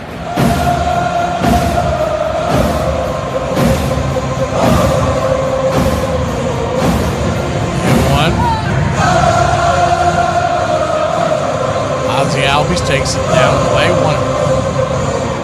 407 happy feet there for the Yaz. 1-1 count. Swing. Pops it up. High. Into center field. Deep center field, but drifting back, making the catch out there on the warning. Just before the warning track is Ward. He's in for Raffaella. One down. It's the only substitution we've seen so far, so hopefully that had nothing to do with that collision.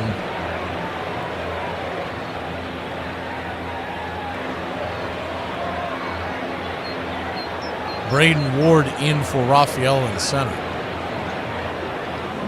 First pitch to Michael Harris II is chopped back foul. It's 0-1.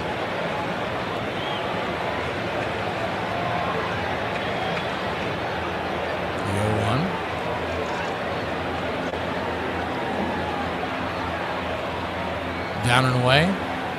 1-1. Miss with the sweep on the owl watch.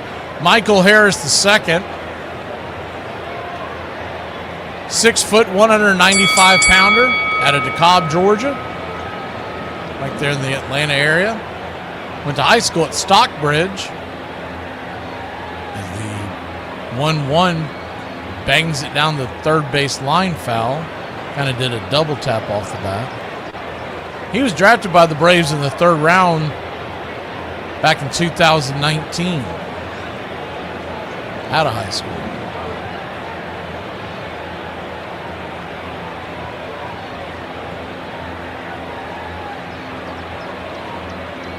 Looked like he might have broken his bat, so Harris is going to go back and grab another.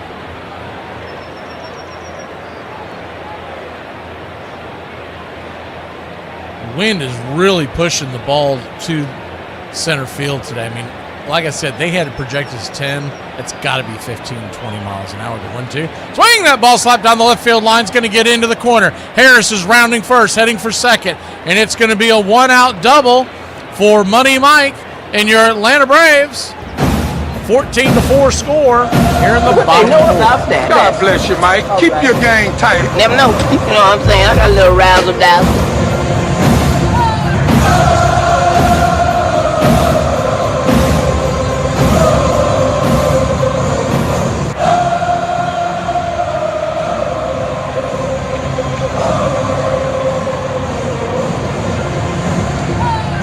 One-out double.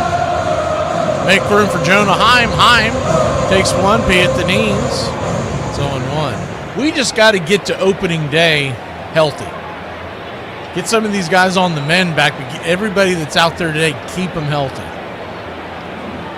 The 0-1. Right there off the plate. Called for a wide strike. It's 0-2. Jonah Heim, 11 home runs last year, 43 RBI, and a .602 OPS. The Texas Rangers.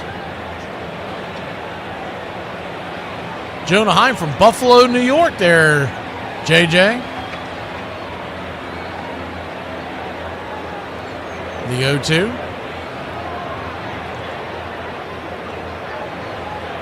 Kicks and fires.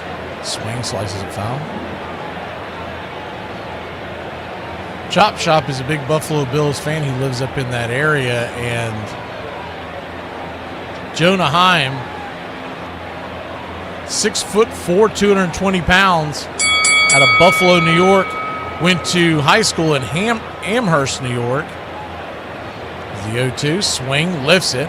High and deep into left field. That wind is pushing it, but it's going to get caught there in deep left field by Roman Anthony. 2 down. There's something else to do with that collision with Roman Anthony that if you're not a big follower of where he came from, Roman Anthony was never a left fielder coming up. He was always projected at center, and then as he started to get closer to the majors, knowing that they had Rafaela, they started playing a lot in right and a little in left. So he is the first pitch down and into Mateo. This is for a ball. It's 1-0. He's realistically still learning that position. And when you are a center fielder your whole life, you're not used to not being the guy when you call off, because you have, is the 1-0, chops it over to third. It's going to be a one hopper into the glove. It's 5-3 on your putout, and that'll end the inning. But not before your Atlanta Braves go yard. It's 14-4. At your score, we go to the 5th. You ever get somebody slide in your inbox and you think to yourself, I know I am not this damn ugly? Ain't no way. Let me tell you about the perfect day. The perfect day is this. You wake up, you come to the beach, you get the chair, you drink the drinks, you read the books, you put on Jimmy Buffett radio, you get in the water, you come back to the chair, you drink the drinks, you read the books, you go up midday to have a turkey sandwich with Cheez-Its, you come back to the chair, you drink the drinks, you read the books, you spend the rest of the afternoon fantasizing about what seafood restaurant you're going to eat at that night. That is the perfect day.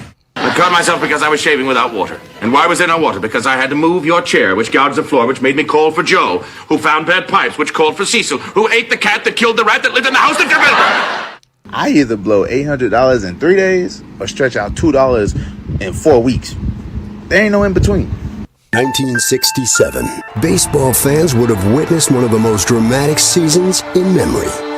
But at the start, the game was in a serious state of flux. In the American League, the New York Yankees, who had won the first 5 pennants of the 1960s, had fallen on hard times and had finished in last place in '66. The Bronx Bombers were supplanted at the top of the league by the pitching-rich Baltimore Orioles. In their World Series matchup against the Dodgers, the Birds only gave up 2 runs in a stunning 4-game sweep. And the Orioles are the new world champions. But repeating in '67 was not going to be easy for the Orioles, as a group of hungry teams was vying for their crown. The Detroit Tigers were a club that people were starting to fear, while the Chicago White Sox were coming off 16 consecutive winning seasons without a title. But Baltimore's toughest competition was expected to come from Minnesota. The Twins had captured the '65 pennant and were looking forward to reclaiming their place at the top of Braves Country Radio, your home for the classic call of Braves Country Baseball. Join the country club today. Robert Suarez, I was talking about it earlier. Raisel Iglesias going to have a short leash this year, and that's because the man on the mound right now, Robert Suarez, came over on a 3-year deal. He's the heir apparent to the closer spot in the bullpen. As the first pitch on the way is high and out of the zone. Ball was sizzling up there. See where it hit on the 99 miles an hour. It's 1-0. 1-0. 100 miles an hour, 2-0. He can bring it. For those of y'all who may not be familiar with him, Robert Suarez is the main man in the back of the bullpen for the San Diego Padres. The 2-0 pitch is swung on and lifted high and deep into center field. Going back on the track on the dead run. Making the running catch is Michael Harris II. 75% of the water of the world is covered by water. The rest by Michael the Hawk Harris. One away. But Suarez was the main man in the back of the bullpen there in San Diego. And then if you remember at the deadline, they made the trade for Mason Miller, which made Suarez expendable. He became a free agent. He wanted to get out of town. Righty-lefty matchup. Pitch to Roman Anthony is up top for a strike. It's 0-1.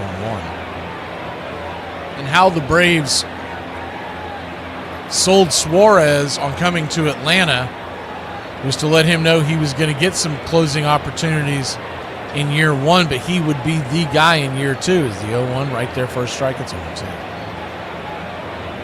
I hope to hell there's a way we can keep Iglesias around too for a couple more years. But usually what happens with these closers, they want to be closers and they don't want to be.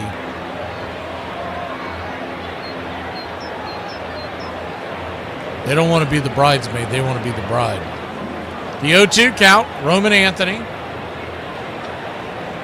Standing at the plate. 1 for 2 on the day with the run scored. Fouls it back. Triple digits again. I'm just glad to see we got a guy that can bring it. When we would face the Padres, I go, my God, everyone would come out of their bullpen. High 90s. The 0-2. Swing, chops it. Over to second. Ozzy's got it. 4-3 on the putout. 2 down. Braves 14. Red Sox 4. Top of the 5th inning. 4 runs, 4 hits, no errors for the Red Sox. 14-11-0 for the Red Stockings. These two franchises used to be neighbors in Boston many moons ago. The pitch is outside wide. For a ball, it's 1-0.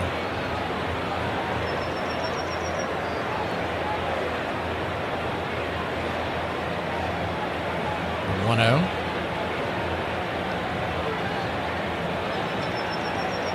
This is well out of the zone. 2-0.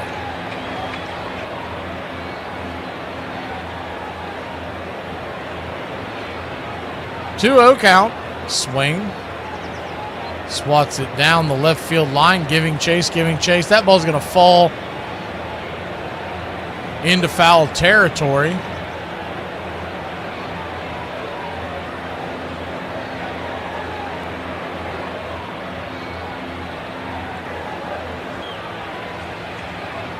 So they're calling it a 1-2 count. I don't know how that second pitch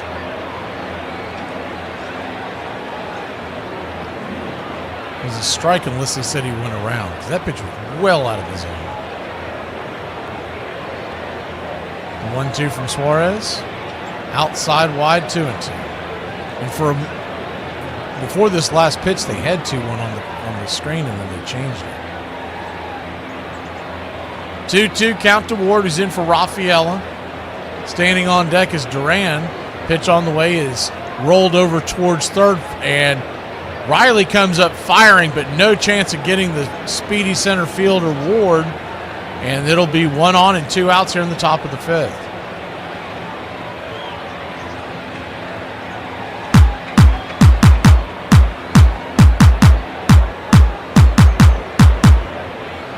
Remember, the Atlanta Braves began as the Boston Red Stockings back in 1871.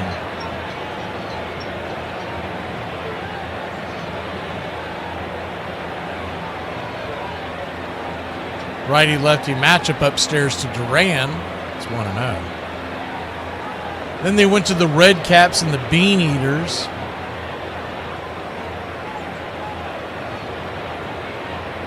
The Doves, the Rustlers, and the Boston Bees before going to the Atlanta Braves, or Boston Braves at the time.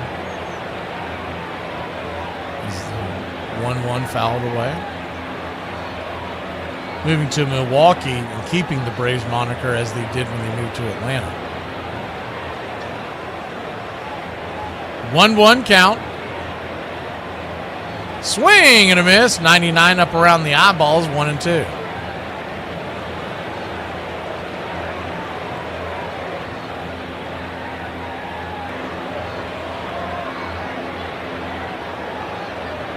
Y'all probably can't hear it, but one of our dogs is snoring so loud it's rattling the back of the living room.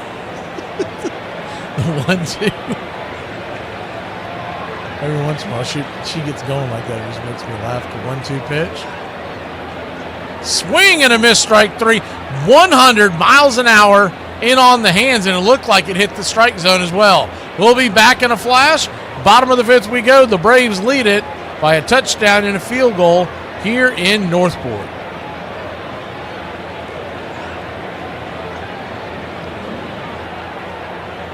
I honestly would never run after a man, but for you, baby, I'd put my Crocs into sport mode. Hey, that thing that y'all do in Alabama, with the family stuff, the Alabama family stuff, do you have to be from Alabama to do that? Can you be from anywhere? Roll Tide. Roll Tide. Some random ass man I just walked past was like, smile, it's beautiful out. I'm not smiling because I'm having a bad day. I just live in New York. Some of us, I don't want to name names, make pretty bad throat noises when they drink. And it makes me think that the throat is... Is it me? No. Is it me? It's not Travis. So I went to the gym for the first time and actually worked out other than just walking on the treadmill, and I'm a little sore. So if you see me looking like a thick legend, don't say I didn't warn you. If you're a celebrity, shut up. Shut up. Don't tell us what to do. Don't tell us. Don't talk to us like you know what it's like. Don't tell us that we should be voting for this person or talking about this. Stop talking. Stop talking. And it shouldn't be political. Feeding your family should not be political. And so in June of 1983, Bench announced that his 17th season as a member of the Cincinnati Reds would be his last. I decided about 3 weeks ago that it wasn't as much fun, and the body says it wasn't as much fun. I couldn't catch anymore. My back was killing me. I have 5 bad discs in my back, and I couldn't play like Johnny Bench, and I wasn't earning the money. It wasn't fair for me to take it if I wasn't earning it the way I should be on the field that year. That September, as the final games of Bench's career wound down, the Reds honored him with his own night, giving fans a final chance to come to Riverfront Stadium and say goodbye. Presenting the catcher of the Cincinnati Reds, one of the greatest players ever to wear a Reds uniform, number 5, Johnny Bench.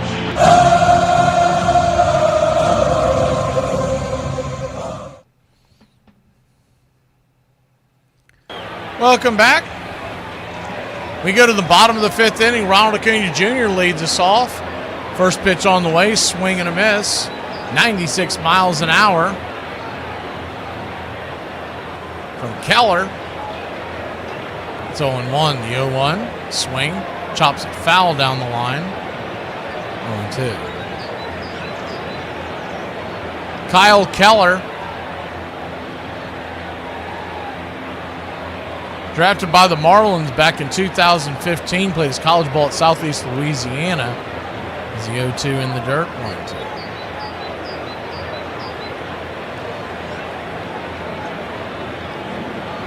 .6'4", 205-pounder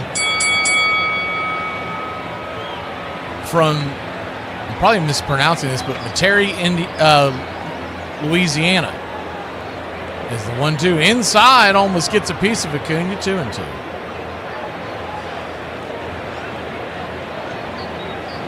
Last pitch in the major leagues back in 2021 has a lifetime ERA of 5.83, but that didn't stop him there. He threw a bender, nasty curveball at the knees, and Acuna with the backwards K won away.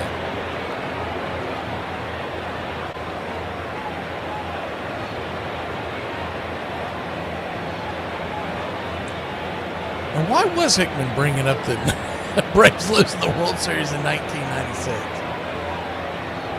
First pitch on the way, swung on and sliced foul down the left field line. So well, that's just random, and then he puts Go Braves in there.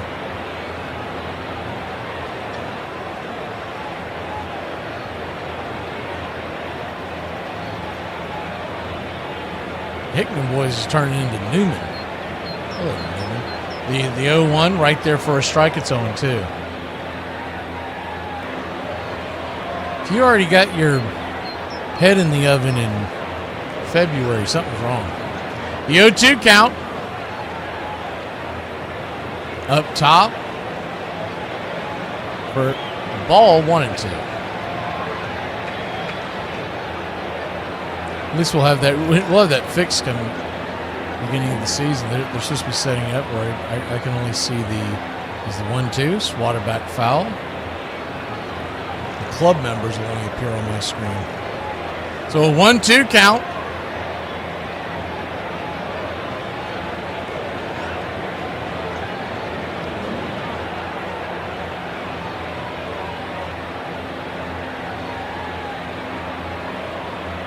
Keller fires a bouncer up to the plate, dragged foul. We'll do it again. Braves 14, Boston 4.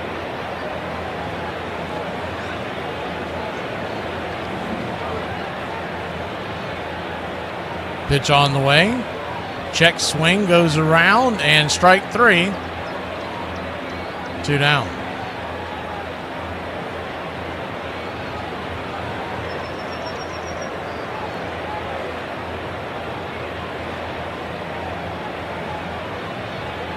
Matt Olson, the batter.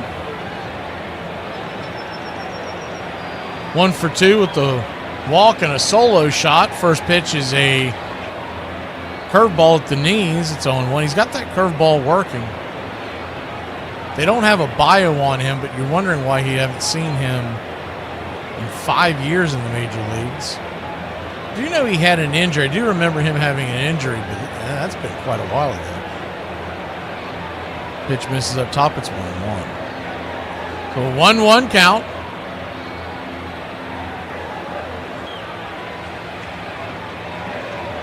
Pitch misses high in the zone to him.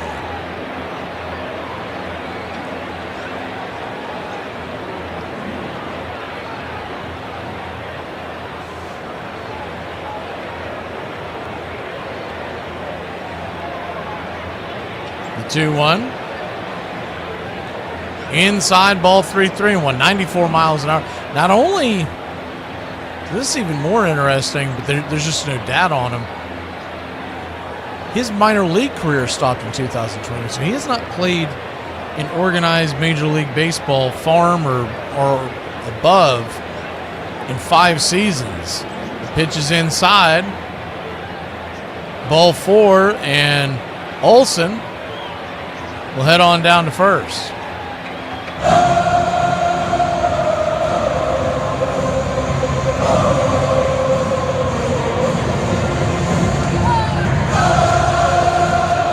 Uncle Charlie wants to know who homered. Who hasn't homered, Uncle Charlie?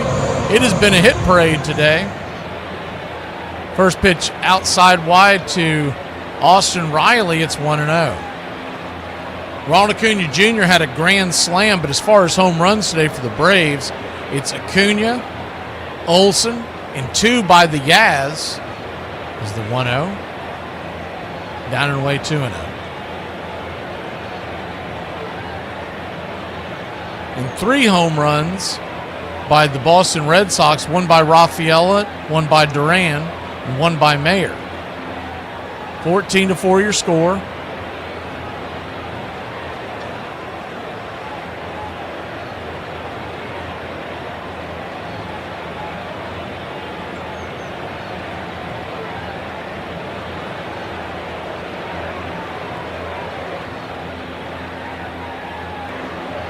Runner at first, 2 outs, the 2-0 count to Riley. And here's the pitch.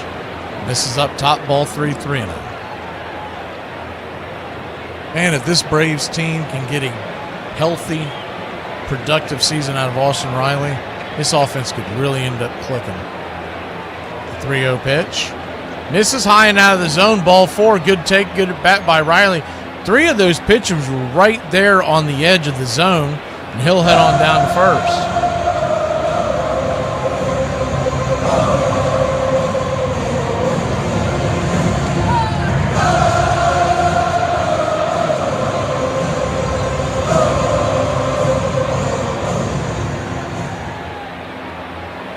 Good to see you, Pittsburgh. I know we've got a couple more Pirates Braves games lined up this spring. I think one's a night game. I don't know if that's next Thursday or if it's the one after that. First pitch on the way is down and in for a ball. Righty-righty matchup. They have Yastrzemski on the string. That is not Yastrzemski if you're watching along at home. It's Hicklin.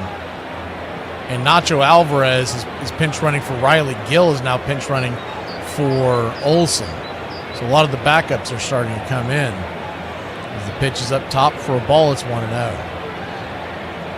It's where you normally see it in the spring. Once you get that third at bat, they might send you back out for defense, but they don't care about getting you a fourth at bat in the spring. Some guys will only get 2 and head to the bench early on, but usually by now you start wanting to get 3. You might get some guys by next week that want 4, but they'll pretty much start dipping out around 3 at-bats. The 2-1, swing and a miss, 2-2. Be interesting to see how it affects a lot of these teams. It won't affect the Braves much. With the WBC starting next week, and we'll have the coverage here on the BCR. We've got a couple of guys going to the World Baseball Classic, but not as many as some others. And how do you navigate your spring training as that goes along? Wind's still pushing out towards center field. My guess is 10 to 15 miles an hour even still. The 2-2. Misses ball 3-2. So a full count, 2 on, 2 out. Runners will be going on the pitch. Hicklin digging in. Keller kicks and fires. In the dirt, ball 4, and a good take. That'll load the bases. Ducks all over the pond. Ozzie Albies is due up. We'll see if he gets a 4th at bat.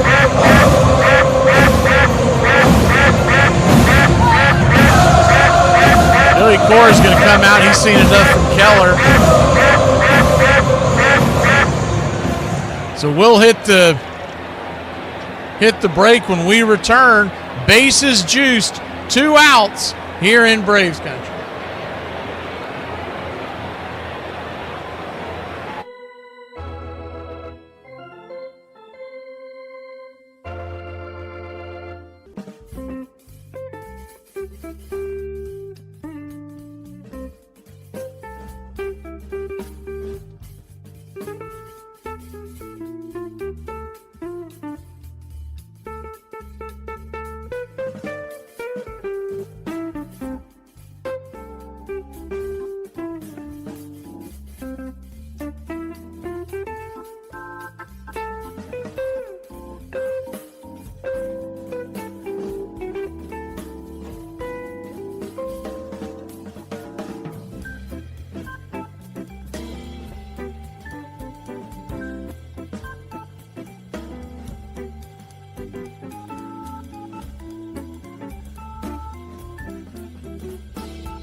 Welcome back. Ozzie Albies is going to stay in there and get an at-bat at least. First pitch on the way. He's outside the zone. From the left-hander, it's 1-0. Lefty-righty matchup. 1-0, swung on. Fouled back. 1-1. The southpaw coming on is Jeremy Wu Yelland. That's a hyphen on the Wu / Yelland. 1-1, pops it up. Can of corn over there by first base in foul territory. Now it drifts into fair. Wind pushing it around. A good catch over there. F3 your scorecard, and that'll end the inning.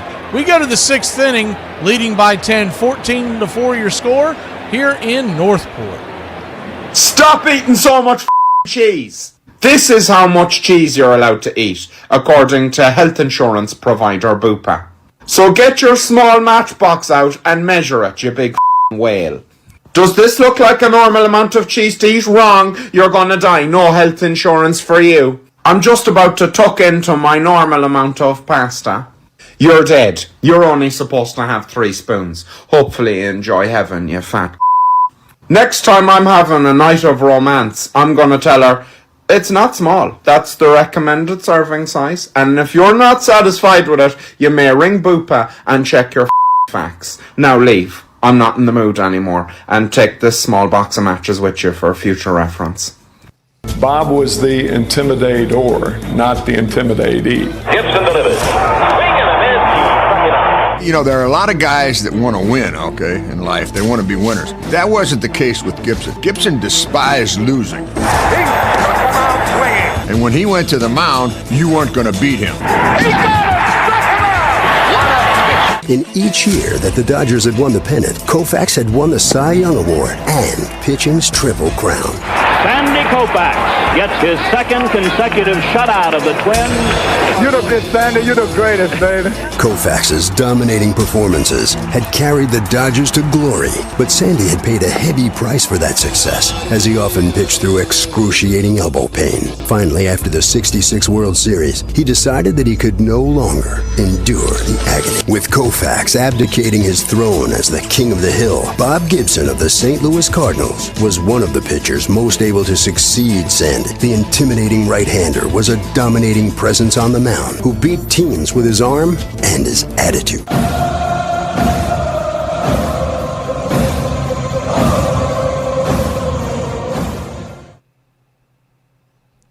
Welcome back.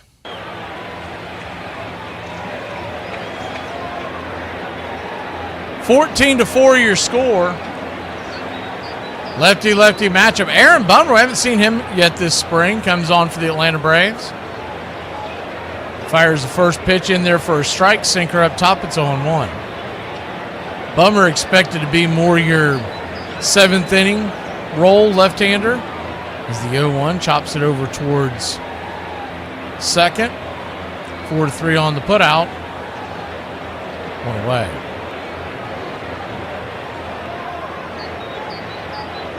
With Dylan Lee being 7th, 8th, and Bummer being 6th, 7th, a lot of it will have to do with who pitched the day before.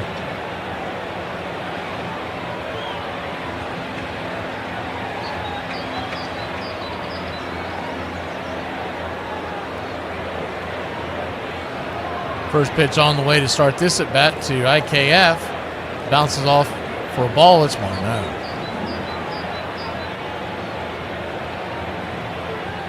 The 1-0.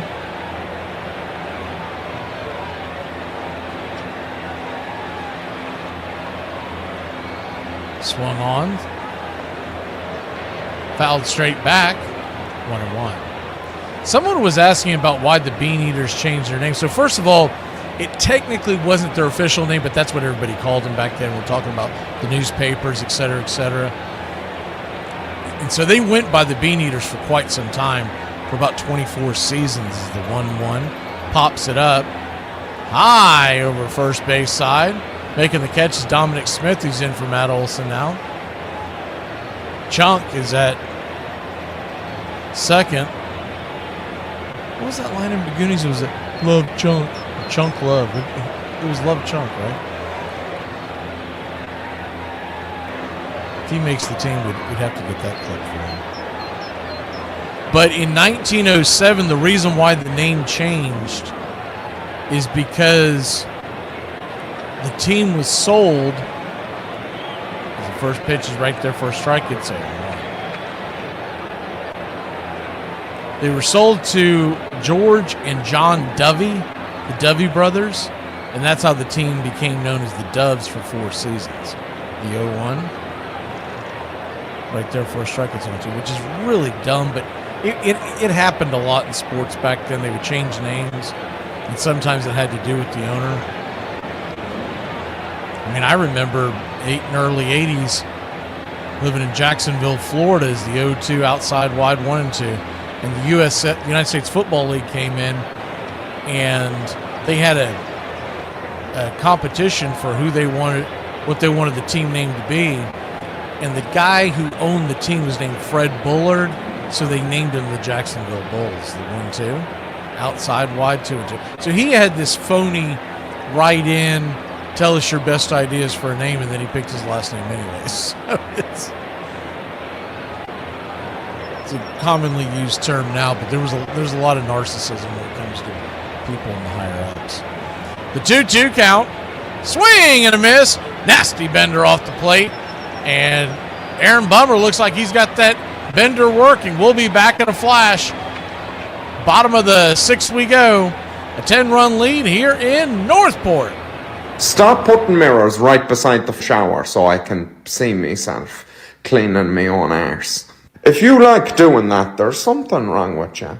I don't even understand how it's helpful. It's not like a better view is particularly useful in the shower. If you're having to carry out a visual inspection to see whether you're clean or not, you're not clean. I don't need to be confronted with the cold, hard reality of my body when I'm just trying to relax and clean myself. The shower is a time of peace. You do a bit of singing, you do a bit of thinking. Now, if I go to a hotel, I have to look at a big, fat, hairy man having a shower. I've got a good use for AI, actually. Mirrors should detect if I'm naked and censor me. I should get one of them messages like you get on Instagram. This is graphic content. Are you sure you're ready to view it? Cardinal outfielder Lou Brock shared Gibson's passion for winning. Baseball was a war against your opposition. The Cardinals' tradition, the Cardinal pride had a lot to do with that. The slender, speedy Brock had become one of the most disruptive players in all of baseball. You imagine yourself as a pitcher even 2 or 3 days before you came into St. Louis. The guy you had to think about was Brock. You know, not only was this guy a great base stealer, he was a 300 hitter. He was really the ignition for that baseball team. Brock had joined the Cardinals in 1964 and teamed with Gibson to help lead St. Louis to a World Series victory. But by '66, the Cards were struggling as they slipped to 6th place and were dead last in the league in runs scored. We didn't have big hitters in the middle of our lineup. In order to change that, they gambled by trading as a Yankee. Roger Maris had outdueled Mickey Mantle to break Babe Ruth's fabled single-season home run record. He was always dealing with the image of Mickey Mantle as the player who could do no wrong. Maris is a ball player's ball player. He's great with his teammates. He's great in the clubhouse. He just fit into our little family perfectly.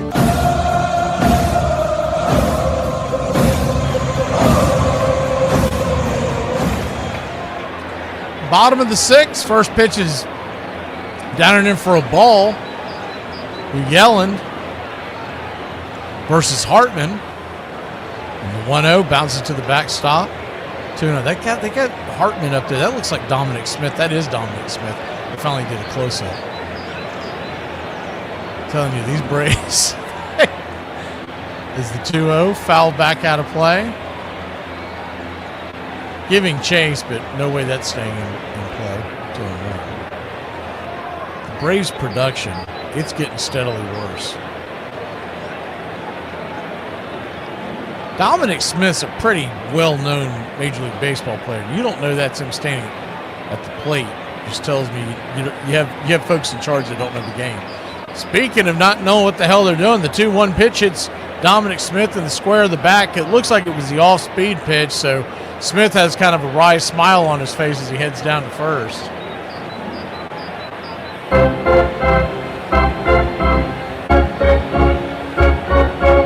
Yeah, that looked like that was the curveball, the sweeper. That thing's been coming in the low 80s. And he does have a grin, a big grin on his face out there at first. First pitch on the way is swung on and scalded down the left field line. That's down for a base hit. And the Atlanta Braves have runners on second and third. Jonah Heim with the double, leading 14-4.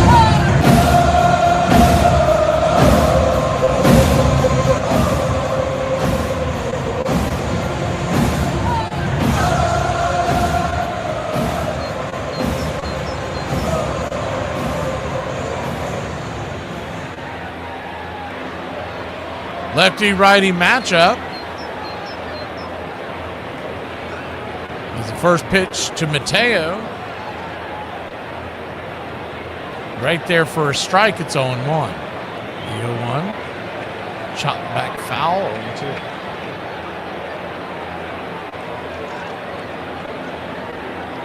So they kept the Braves organization kept the name the Doves until 1911 when they became the Rustlers.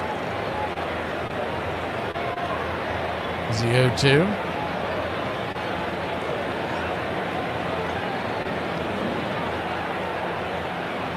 Check swing, bangs it foul.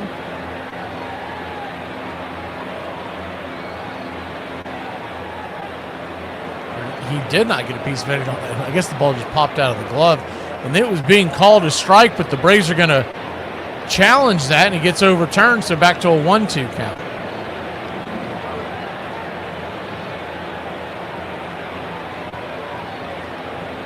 The 1-2, pops it up, high in the sky. F4 in your scorecard. Can of corn, one away.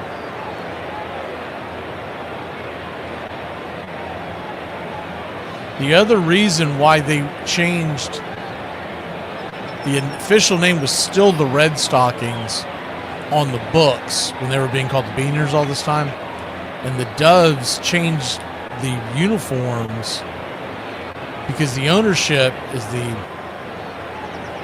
Carey takes the pitch outside for a ball. It's 1-0. The ownership believed that the Red Stockings that the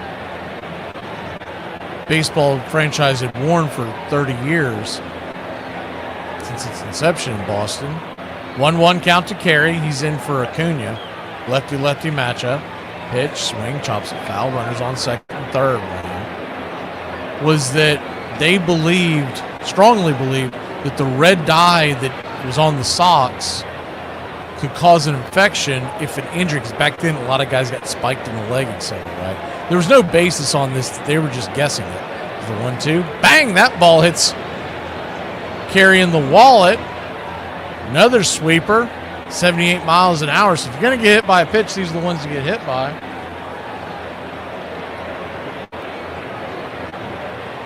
Bases loaded now.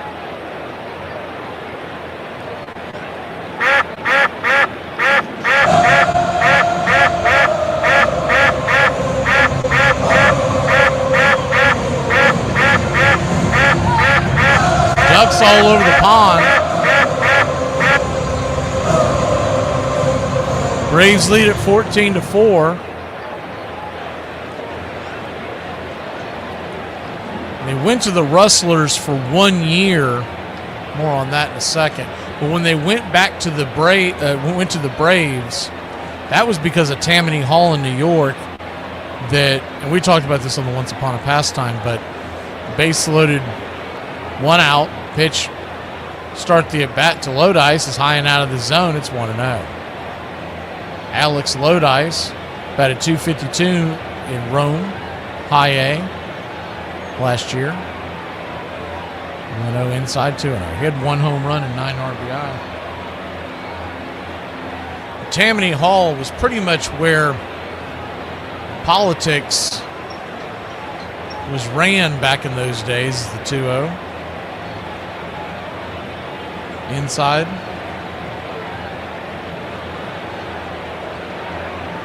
$14-4 your score. And when they brought the name Braves, which was a omen to Tammany Hall, is the 3-0. Bounces inside, ball 4.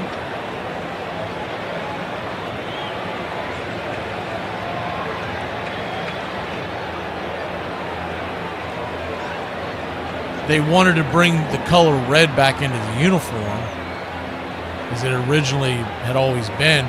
During this whole time period, the Boston Red Sox had taken over the name Red Sox, so they knew they couldn't really go back to Red Stockings. First pitch on the way is inside for a strike. It's 0-1. So long story short, if they had not fiddled with the name, you might be looking at the Atlanta Red Sox as the first pitch is off that 0-1 is banked foul. It's 0-2. You might be looking at the Atlanta Red Sox versus the Boston Bean Eaters, because that's actually a pretty good name. The 0-2 outside wide, 1-2.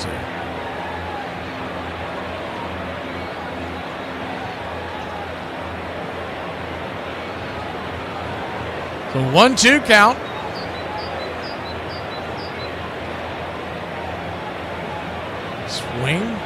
Fouls it down the third base side, foul territory. This ball's going to get just out of the outreach of the third baseman.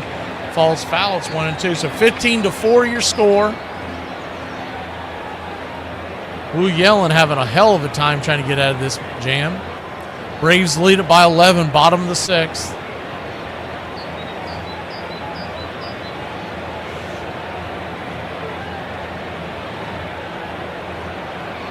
The 1-2.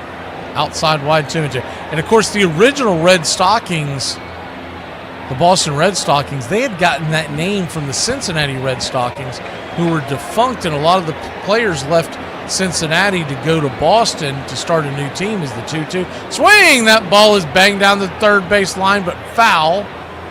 Just foul. That was about to clear the bases. So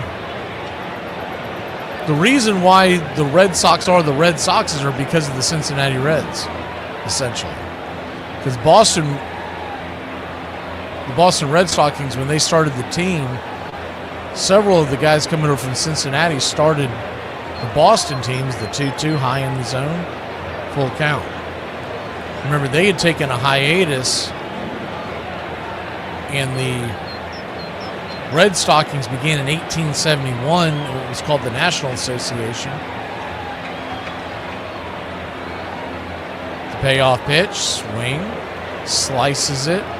Third base side, it'll fall to the ground, foul. A lot of foul territory here at Cooler Day Park. And that's pretty popular in the spring training because you want extra room for guys just to be able to work out when you're not doing a game.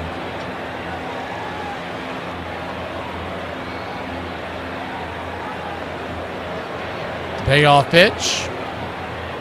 Swing and a miss, strike 3, 2 down. So that's why the two oldest teams in Major League Baseball, North American sports, are called essentially the Red Stockings. The Reds just cut the entire name to Reds because the Boston Red Sox had already taken up the name Red Sox. But remember, the Red Stockings went to the Red Legs, and then eventually the Reds. The first pitch on the way, swing. Foul down the line to Nacho Alvarez with the bases loaded and 2 outs. Braves lead at 15-4.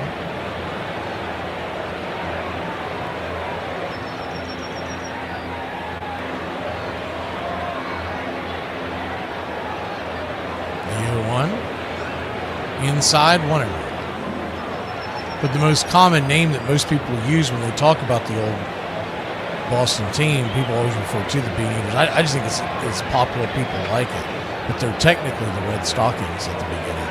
The 1-1 swing. Slaps it foul down the first base line, 1-2. And that Red Stockings team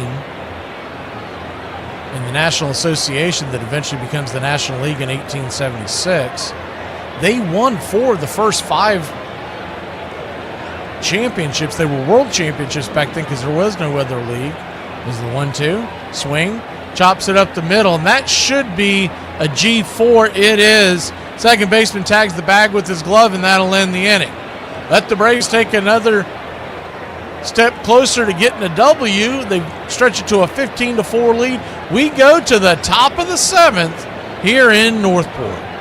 It's some bull when I hear people say that white people can't cook. Really? Newsflash, we're literally the whole reason why you have to show your ID to buy Sudafed. So, okay, love you, bye. Hey, I ain't even gonna lie, y'all. I be ordering my coffee so strong I think it might just show up on a drug test. Dad, who cut the grass? Same person who always cuts the grass. Me. Why? It's like the lines are crooked, like they're squiggly. Didn't you say your vision or something was going bad? Because it's showing. The lines, look how crooked they are. What are you talking about? They're crooked. Look, you see how it's not, aren't they supposed to be straight lines? What are you talking about? They are straight. What are you talking about? Nah, they look crooked. You should have Brett show you how to do it. I'll tell you what, instead of you sleeping until 3 o'clock in the afternoon every day, why don't you start cutting the grass? I should. Tell me, Brett knows how to cut the grass. Every time he comes over here, he knows how to cook a egg on the stove. You're going to try to tell me he's going to tell me how to cut the grass. And as long as you're getting yourself a cup of coffee, would you mind getting me one too? I'm not getting myself coffee. Let me rephrase that. Get me a cup of coffee. And by the way, I take my coffee the way I take my women. Are you sure you want to pay $75 for a cup of coffee? In Orlando Cepeda's last few years with the Giants, some thought that his skills had eroded. The Cardinals couldn't have cared less, as Cepeda immediately began knocking the ball all over the park and driving his new teammates across the plate. We got Orlando Cepeda, which meant that your single and I meant something. With Cepeda leading a recharged offense and the ferocious Gibson anchoring the pitching staff, the 67 Cardinals began to tear through the National League. They were as confident as they were talented, and it didn't seem like anyone could stand in their way.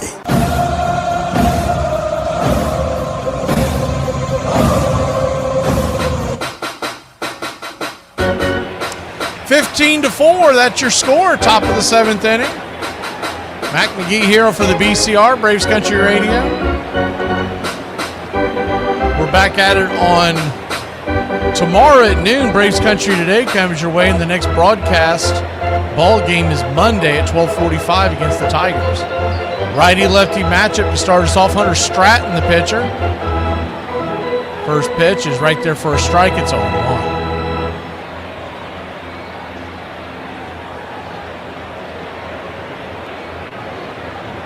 The 0-1.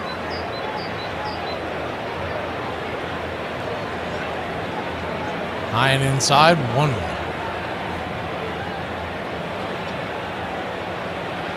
I don't know where that saying comes from, but Charlie knew exactly what I was talking about when I started it. Is the 1-1 right there for a strike is 1-2.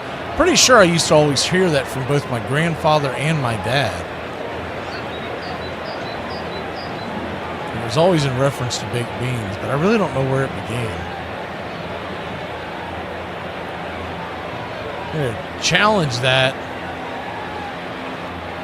and I don't know why, because that pitch was 100% in the strike zone, so it will be a 1-2 count. Hunter Stratton with an outside chance of making the front end of the bullpen will most likely be kept around for depth as the 1-2 pitch. Swing, chopper, back up the middle. It's going to be a tough play. 6-3 on the putout. He got him. Good throw over there by Jarvis. He had a long way to go and a short time to get there. Eastbound and down for out number 1.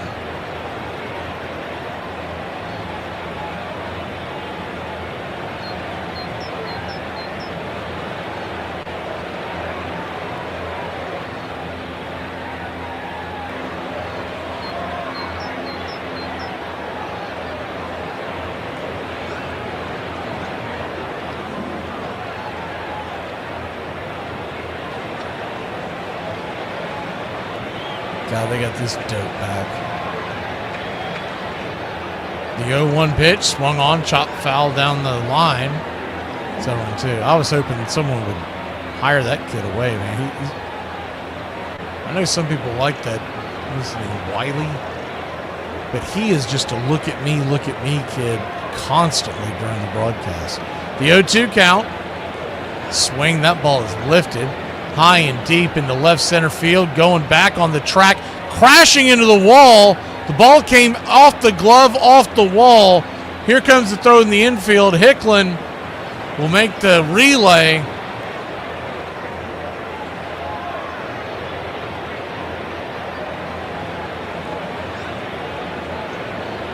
Crashing into the wall out there.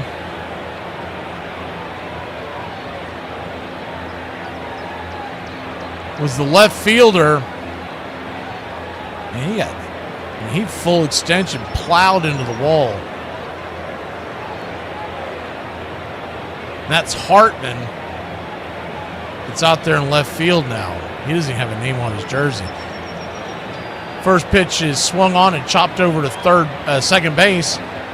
4-3 on your putout, and the runner at second heads down to third. I mean, we dealt with that all last year. I hope it's not more of the same, but I bet it is. But it's one of the reasons why I keep a secondary feed on the out of town, is because if that kid is in the building, he puts on these videos that he pre-records and stuff. I mean, it's basically the equivalent of a little kid doing jumping jacks while the parents are talking.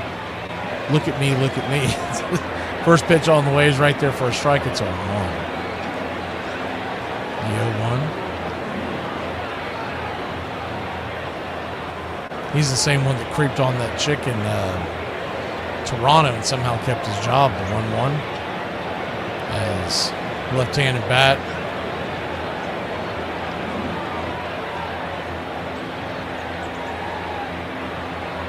Hickey, the left-hander, swing and a miss. It's 1-2.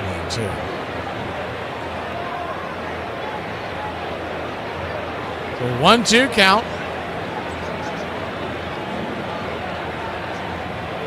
Nathan Hickey, the catcher, the Red Sox organization. 1-2 inside, 2-2.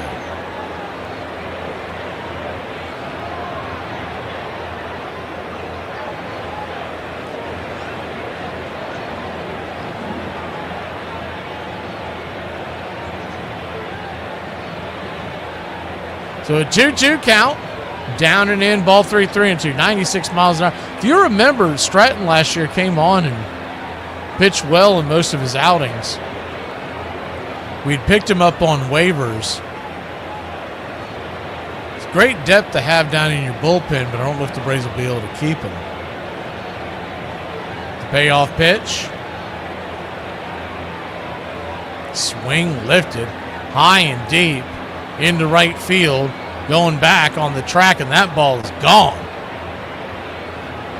15-6 your score. A lot of these home runs are being hit today on a regular day in a regular Major League Baseball field. They are just long fly ball outs near the warning track. That wind is pushing that ball, and of course the dimensions here aren't very big to begin with. Just got underneath that fastball and gave it a ride. This guy Hickey, he kind of favors Kevin Millar in the face. It just dawned on me why he's looking so familiar back in his heyday. First pitch on the way is right there at the knees. So on 1, I wonder if any other Red Sox fans have figured that out. I mean, they look like they could be brothers.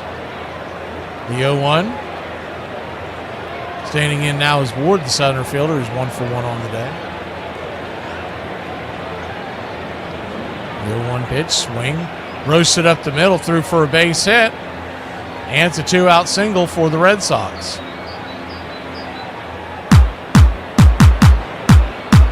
Ward's going to stretch that. I don't know if they fell asleep at the wheel or what, but he's going to stretch that into a double. To look at this again. Ward was flying out of the gates. He's got good speed. Man, he can absolutely fly. They're showing the replay of the run. They didn't show the replay of, I think it was just kind of lollygagging out there in the outfield by the right fielder, Carey, not realizing the speed that was on the base pass. That should not have been a double. Not saying he wasn't hustling. I'm saying that he just wasn't aware.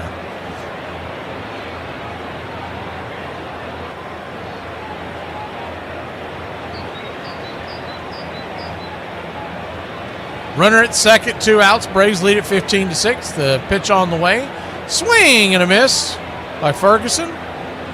So 0-1. We got Braves Country Day coming your way tomorrow at noon. Nothing going on Sunday. And then we're back at it on Monday. Braves Tigers 12:45. Tuesday the Braves are off, and we're going to take that time to actually going to go hang out with Mom for a few hours, but get some other things done. Because after that the wheels go up and we go into full flight until pretty much November. 1-2. Pitch was down way, but he check swing miss. On Thursday, the Atlanta Braves are playing Columbia from the World Baseball Classic, so that should be a lot of fun. That's 12:45 is the 1-2. Chopped over to first, and Dominic Smith has the ball. He has to wait on Stratton, who was kind of, I don't know what he was doing. So Smith tosses it to Stratton, who's maybe, I don't know, 10, 15 feet away from the bag. Stratton turns and fires it to home, and the runner comes all the way around to score. So it's now 15-7. That's some sloppy defense, not by Smith. Stratton was just late getting off the mound. They showed it, and as Smith is diving towards the foul line and coming up with it, Stratton's just coming off the mound, and at that point it's over. The 0-1. Swing and a miss. It's 0-2. That's not going to help you make the big club. You got to do the little things, especially if your last name's not Strider or Sale. I really hope this new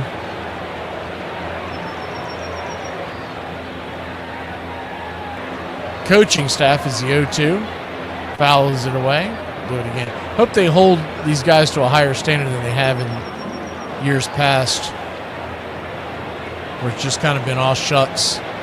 We'll talk about that tomorrow on Braves Country Today. I saw Charlie with the question about that, so we'll talk about that.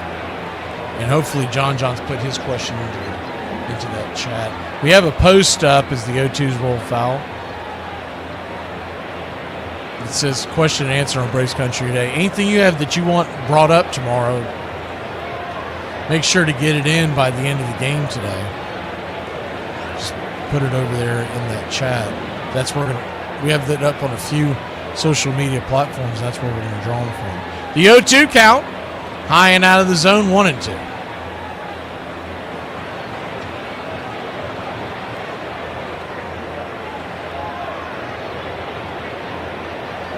Thank you, Chop Shop. The 1-2 swing and a miss, strike 3. Blew it right by him. That'll end the inning. Well, it's the 7th inning stretch, and you know what that means in Braves country. All right. I can't see you. Let me hear you. A 1, a 2, a 3. Me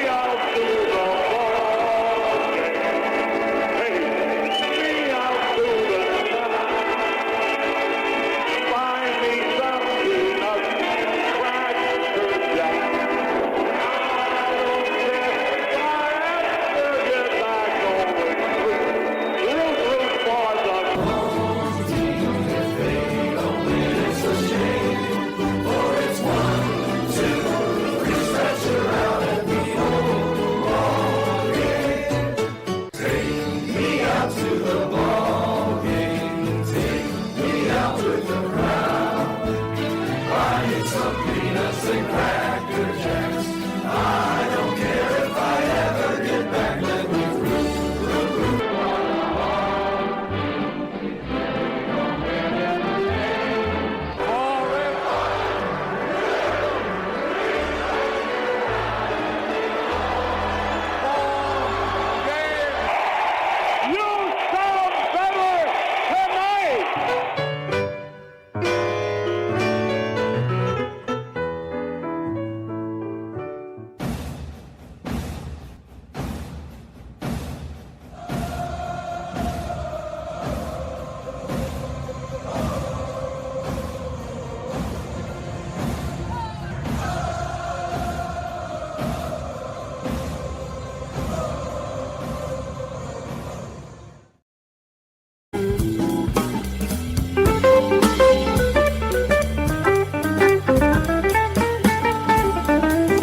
Welcome back.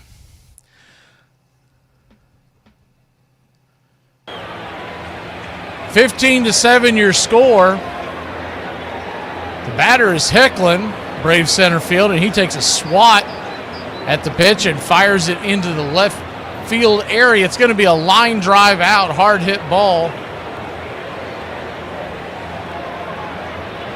You'll put it down as F7, but you could argue that was L7 in your scorecard.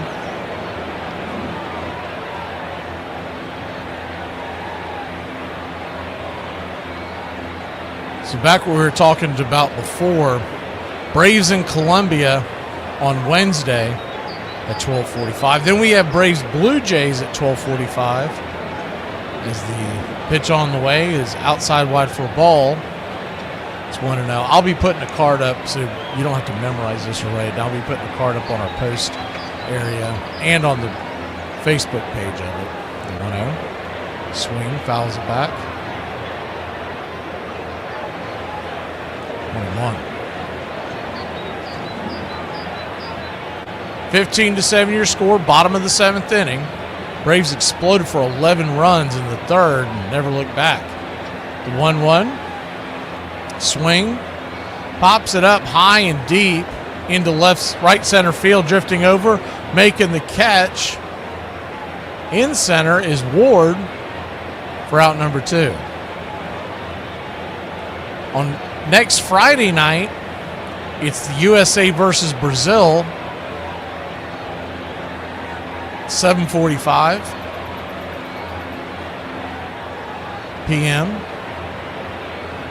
And next Saturday night, it's the USA versus Great Britain, the World Baseball Classic. The pitch on the way, swing. That ball is ripped into right field, through for a base hit. And it's a 2-out single for Dominic Smith and your Atlanta Braves. Good hard hit ball on the right-hand side.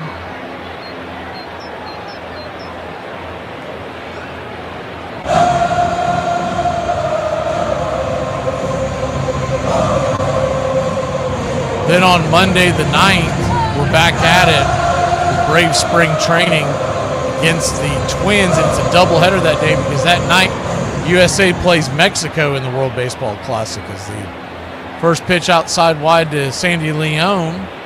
It's called for a wide strike. It's 0-1. On that Tuesday, the Braves in Italy play that night. Now it's a late one. That's 8:45. Outside wide, 1-0. On that Wednesday, Canada plays Cuba at 3 o'clock Eastern. And that night, it's Venezuela versus the Dominican Republic. That should be a lot of fun. So we're doing a doubleheader on that Wednesday. There is no World Baseball Classic on that Thursday, so it's back to the Braves Spring Training. Is the 1-1 right up there, top of the zone one, too. And that's when we're going to do, I told you we had a Braves Pirates. I couldn't remember when it was. Braves Pirates will be a night game, 5:45 on the 12th. 1-2 count. Caught looking, strike 3. Got a bender on the outer edge, and that'll end the inning. We'll be back in a flash. 8th inning we go here in Braves country. 15-7, good guys. 106 miles to Chicago. Got a full tank of gas, half a pack of cigarettes. It's dark, and we're wearing sunglasses. Hit it. It's happy hour. When wins become losses, and losses become wins. You guys going to happy hour? Yeah? Yeah, maybe. I'll come for a couple. Just a couple, though. Not like last time. When buying a beer, don't make this mistake. Buying only one beer can cause a misalignment in your spine due to the uneven weight distribution. This can cause unnecessary back pain and potential spine issues. To prevent this, carry 2 beers, ensuring your body is balanced and proper health maintained. Okay. Get it! How's dinner, buddy? Put my pants on, one leg at a time. Guess what? I got a fever, and the only prescription is not... Ladies and gentlemen, we interrupt our program of dance music to bring you a special bulletin from the Intercontinental Radio News. You're in Braves country. Pregame. Salute. They're making it laws where you can't drink when you want to. Pretty soon we're going to be communist country. Well, for me, the Lord, you gotta understand it. We're on a mission for God.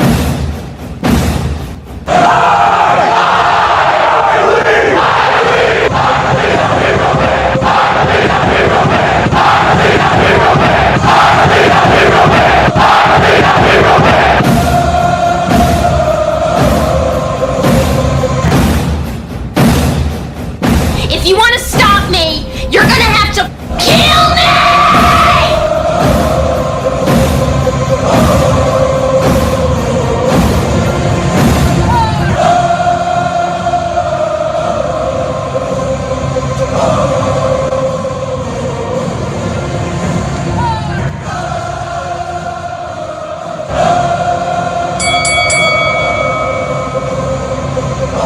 Welcome back. First pitch on the way. He's up top. They checked down the line. He did not go around. J.R. Ritchie, your pitcher, for the Braves. It's 1-0. The 1-0. Outside wide. 2-0. 2-0 count.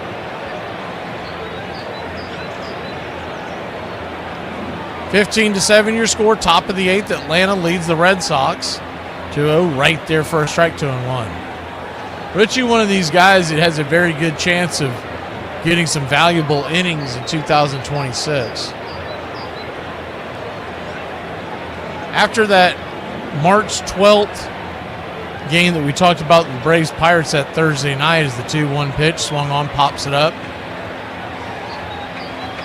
F7 in your scorecard is a lazy fly ball, turns into out number 1 to start the 8th. We haven't added any of the games past that. We were waiting for some of the broadcast news to get announced, but we'll probably start adding some in the near future.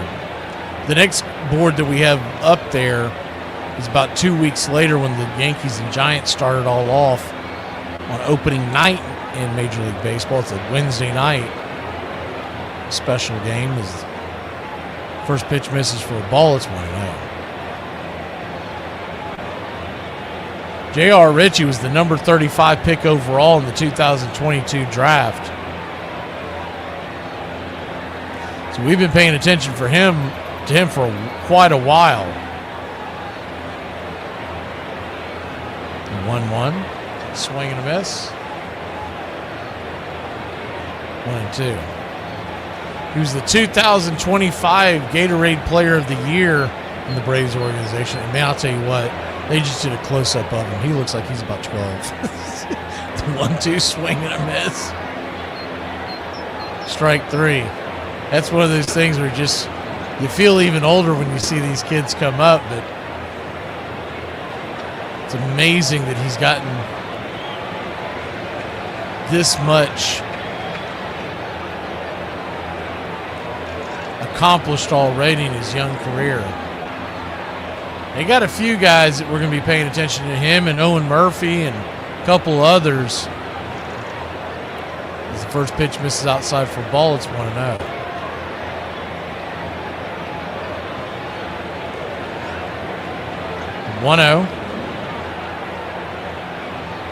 Bang, nasty.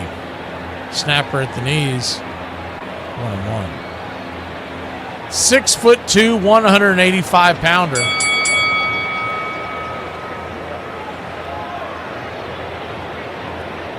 1-1 right there for a strike. It's 1-2.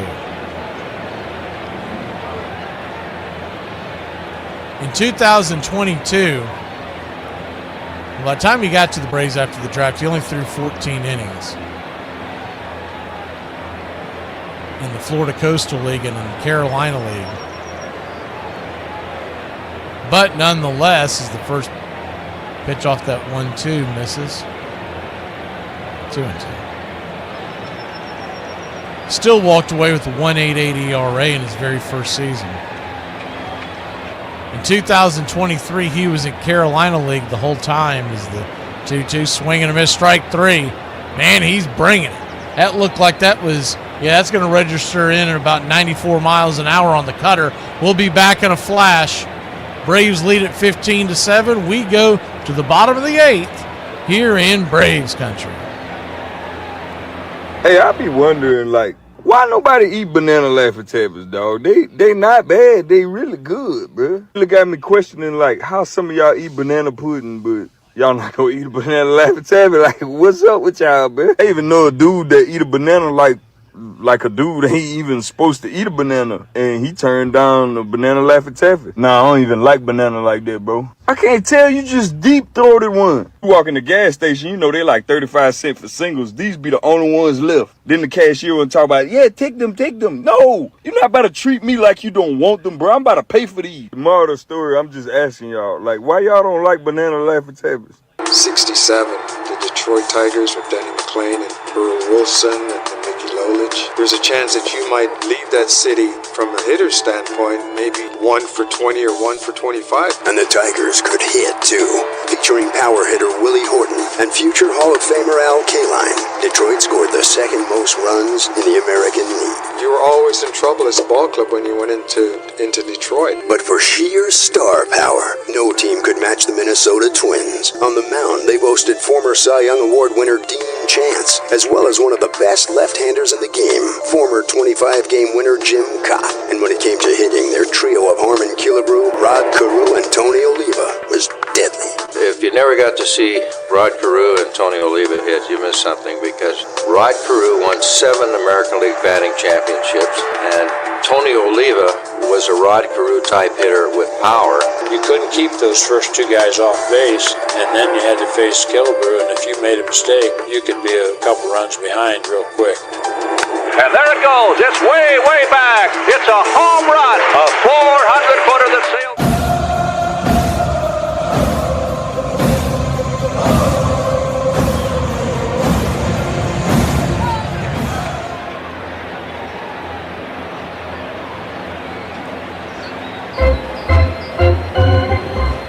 to 7, bottom of the 8th we go.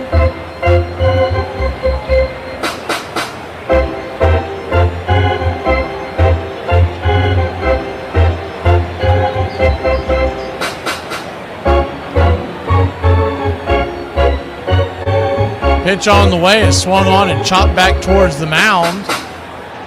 And Martinez will be down on a 1-3 putout. One away.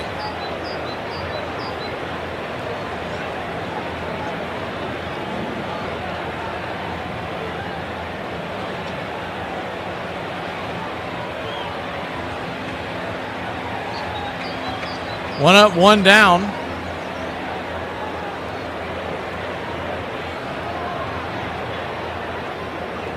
And Jarvis, the batter. First pitch for a strike, check swing. It's on 1, the 0-1. Swing, pops it up, back behind home plate. Giving chase is the catcher for the Boston Red Sox. F2 in your scorecard. Good little running catch over there by McDonough. Sorry, not McDonough.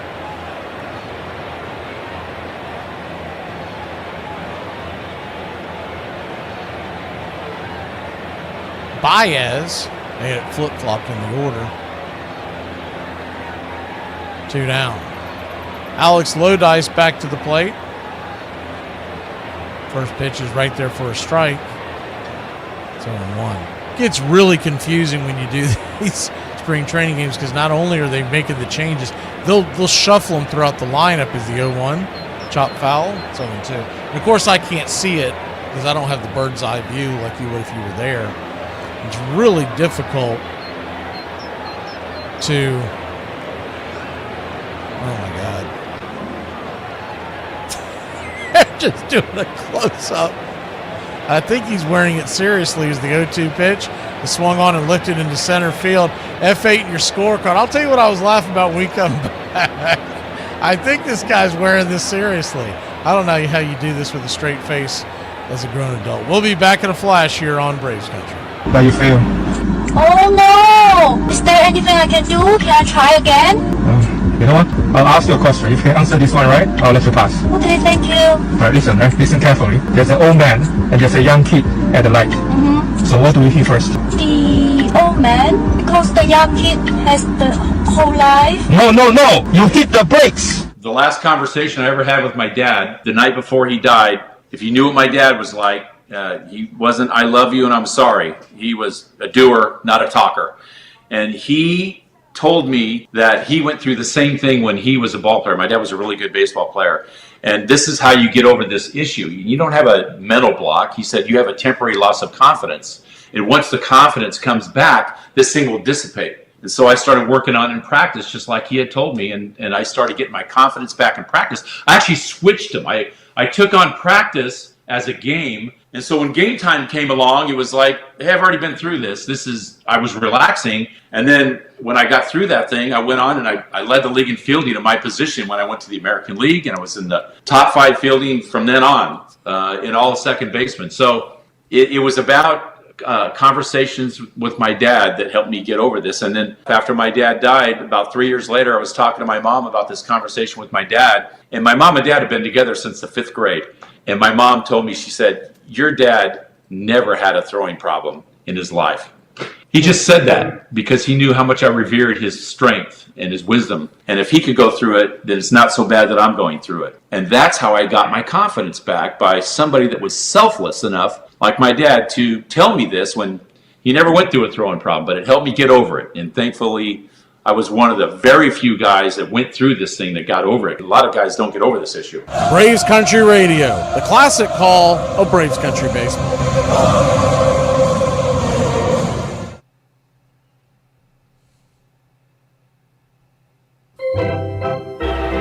Welcome back. J.R. Ritchie back out there for the 9th inning, so we'll get a little more of him. That was a quick 8th inning that he threw. Youngster. 15th pitch of the afternoon. Follows the 1-0 up with the strike there on the outer edge. It's 1-1. So what I was laughing about, Peter Moylan, the color commentator for the Atlanta Braves, only when they're doing these games where the main guys don't want to do. So they've had I guess they've got the C or D squad in the booth today. The 1-2 count, swing, fouls it away. They did a close-up in the booth of him and the Wiley Clown guy, and he has got waxed handlebar mustache kicking this year. The 1-2. Swing, fouls it away, we'll do it again. Still has the full beard and everything, but now he's growing out his mustache to a handlebar where he's got it waxed and curled, like someone on a riverboat in the 1800s. Is the 1-2 swing and a missed strike 3, 1 away. I've just never met anybody who had a handlebar mustache that wasn't a little bit off. Especially to wear it in a professional setting. It's really strange. It's less strange if you're not on TV, right? A lot less strange. Righty-lefty matchup here at the top of the ninth. First pitch on the way, swung on and lifted. High and deep into center field, and she's gone. 15-8 your score now. It's a solo shot over the left center field wall. Puts the Red Sox on the board once again.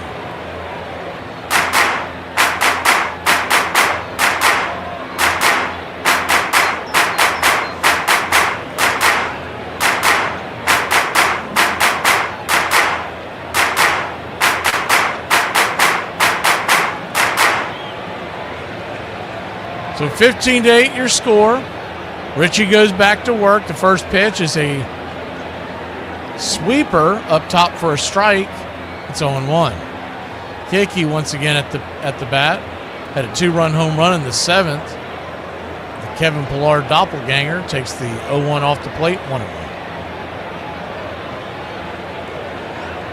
So what I was saying about the schedule is that you'll see in between March 12th and March 25th there are new broadcast schedule. We'll be adding to that. We're not going to go 2 weeks without adding some spring ball, but we wanted to see how it all. First of all, the WBC pauses on the 11th and goes back. Is the 1-2 swing and a miss, strike 3. 2 down. So there is a WBC semifinal games that'll be taking or quarterfinal games will be taking place on Friday the 13th. And then the problem is the two games start on top of each other. So whichever one the U.S. is involved in will do that. If the U.S. isn't involved in one of those, then we'll just pick the most logical one as the first pitch to start off the at-bat. Is going to be challenged by the Braves. Called the ball to see if it was a strike. It is not, just off the plate. It's close. 1-0. You might be able to slide an envelope in between the baseball and the strike zone on that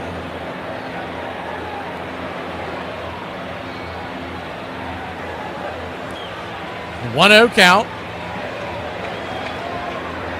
Swing and a miss. 1-1. So the 13th we'll be doing a game on the WBC. Like I said, one starting at 6:30, one starting at 8. I don't know why they're doing that. It seems insane. Is the 1-1. This is high 2-1. The next day there's a doubleheader. I think 3 o'clock and 8 o'clock, something like that. So that makes a little more sense.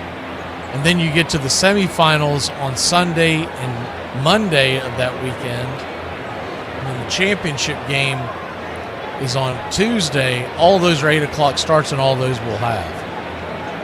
2-2 count. Braves lead it 15-8. Top of the ninth. Red Sox are down to their last strike, their last out. The 2-2. Caught, looking strike 3. Punched him out on the outer track, and that'll end the inning. That'll end the game. Braves win. Braves win. Your Atlanta Braves win. Whiskey for my men, beer for my horses. Let's try this out for the first time. Do you see what you get, loser? Loser! Loser! Loser! Do you see what you get when you mess with the warrior?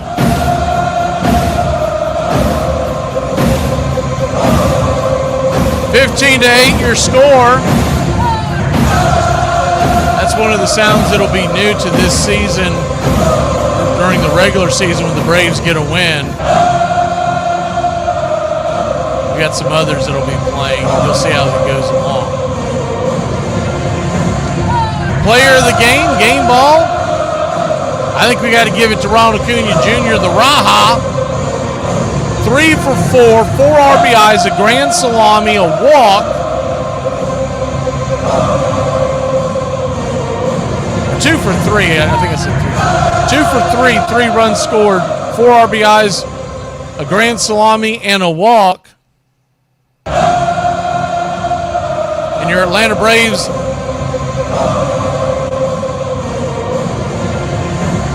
win it 15-8 tomorrow at noon Eastern. Braves Country Today will be coming your way. If you have any questions or comments, there's a post here on the page. Just go over there and drop your questions. And we're probably going to cut it off for the next hour or so because we're going to collect them all from the different social media outlets. We'll try to get to all of them. And you country club members, you get first priority, but just because you're not a club member doesn't mean you can't throw a question out there. We'll try to get to them all. We'll see you tomorrow on Braves Country Today. And on Monday, Braves and Tigers. Oh my, 12:45. And then it starts getting crazy with the WBC.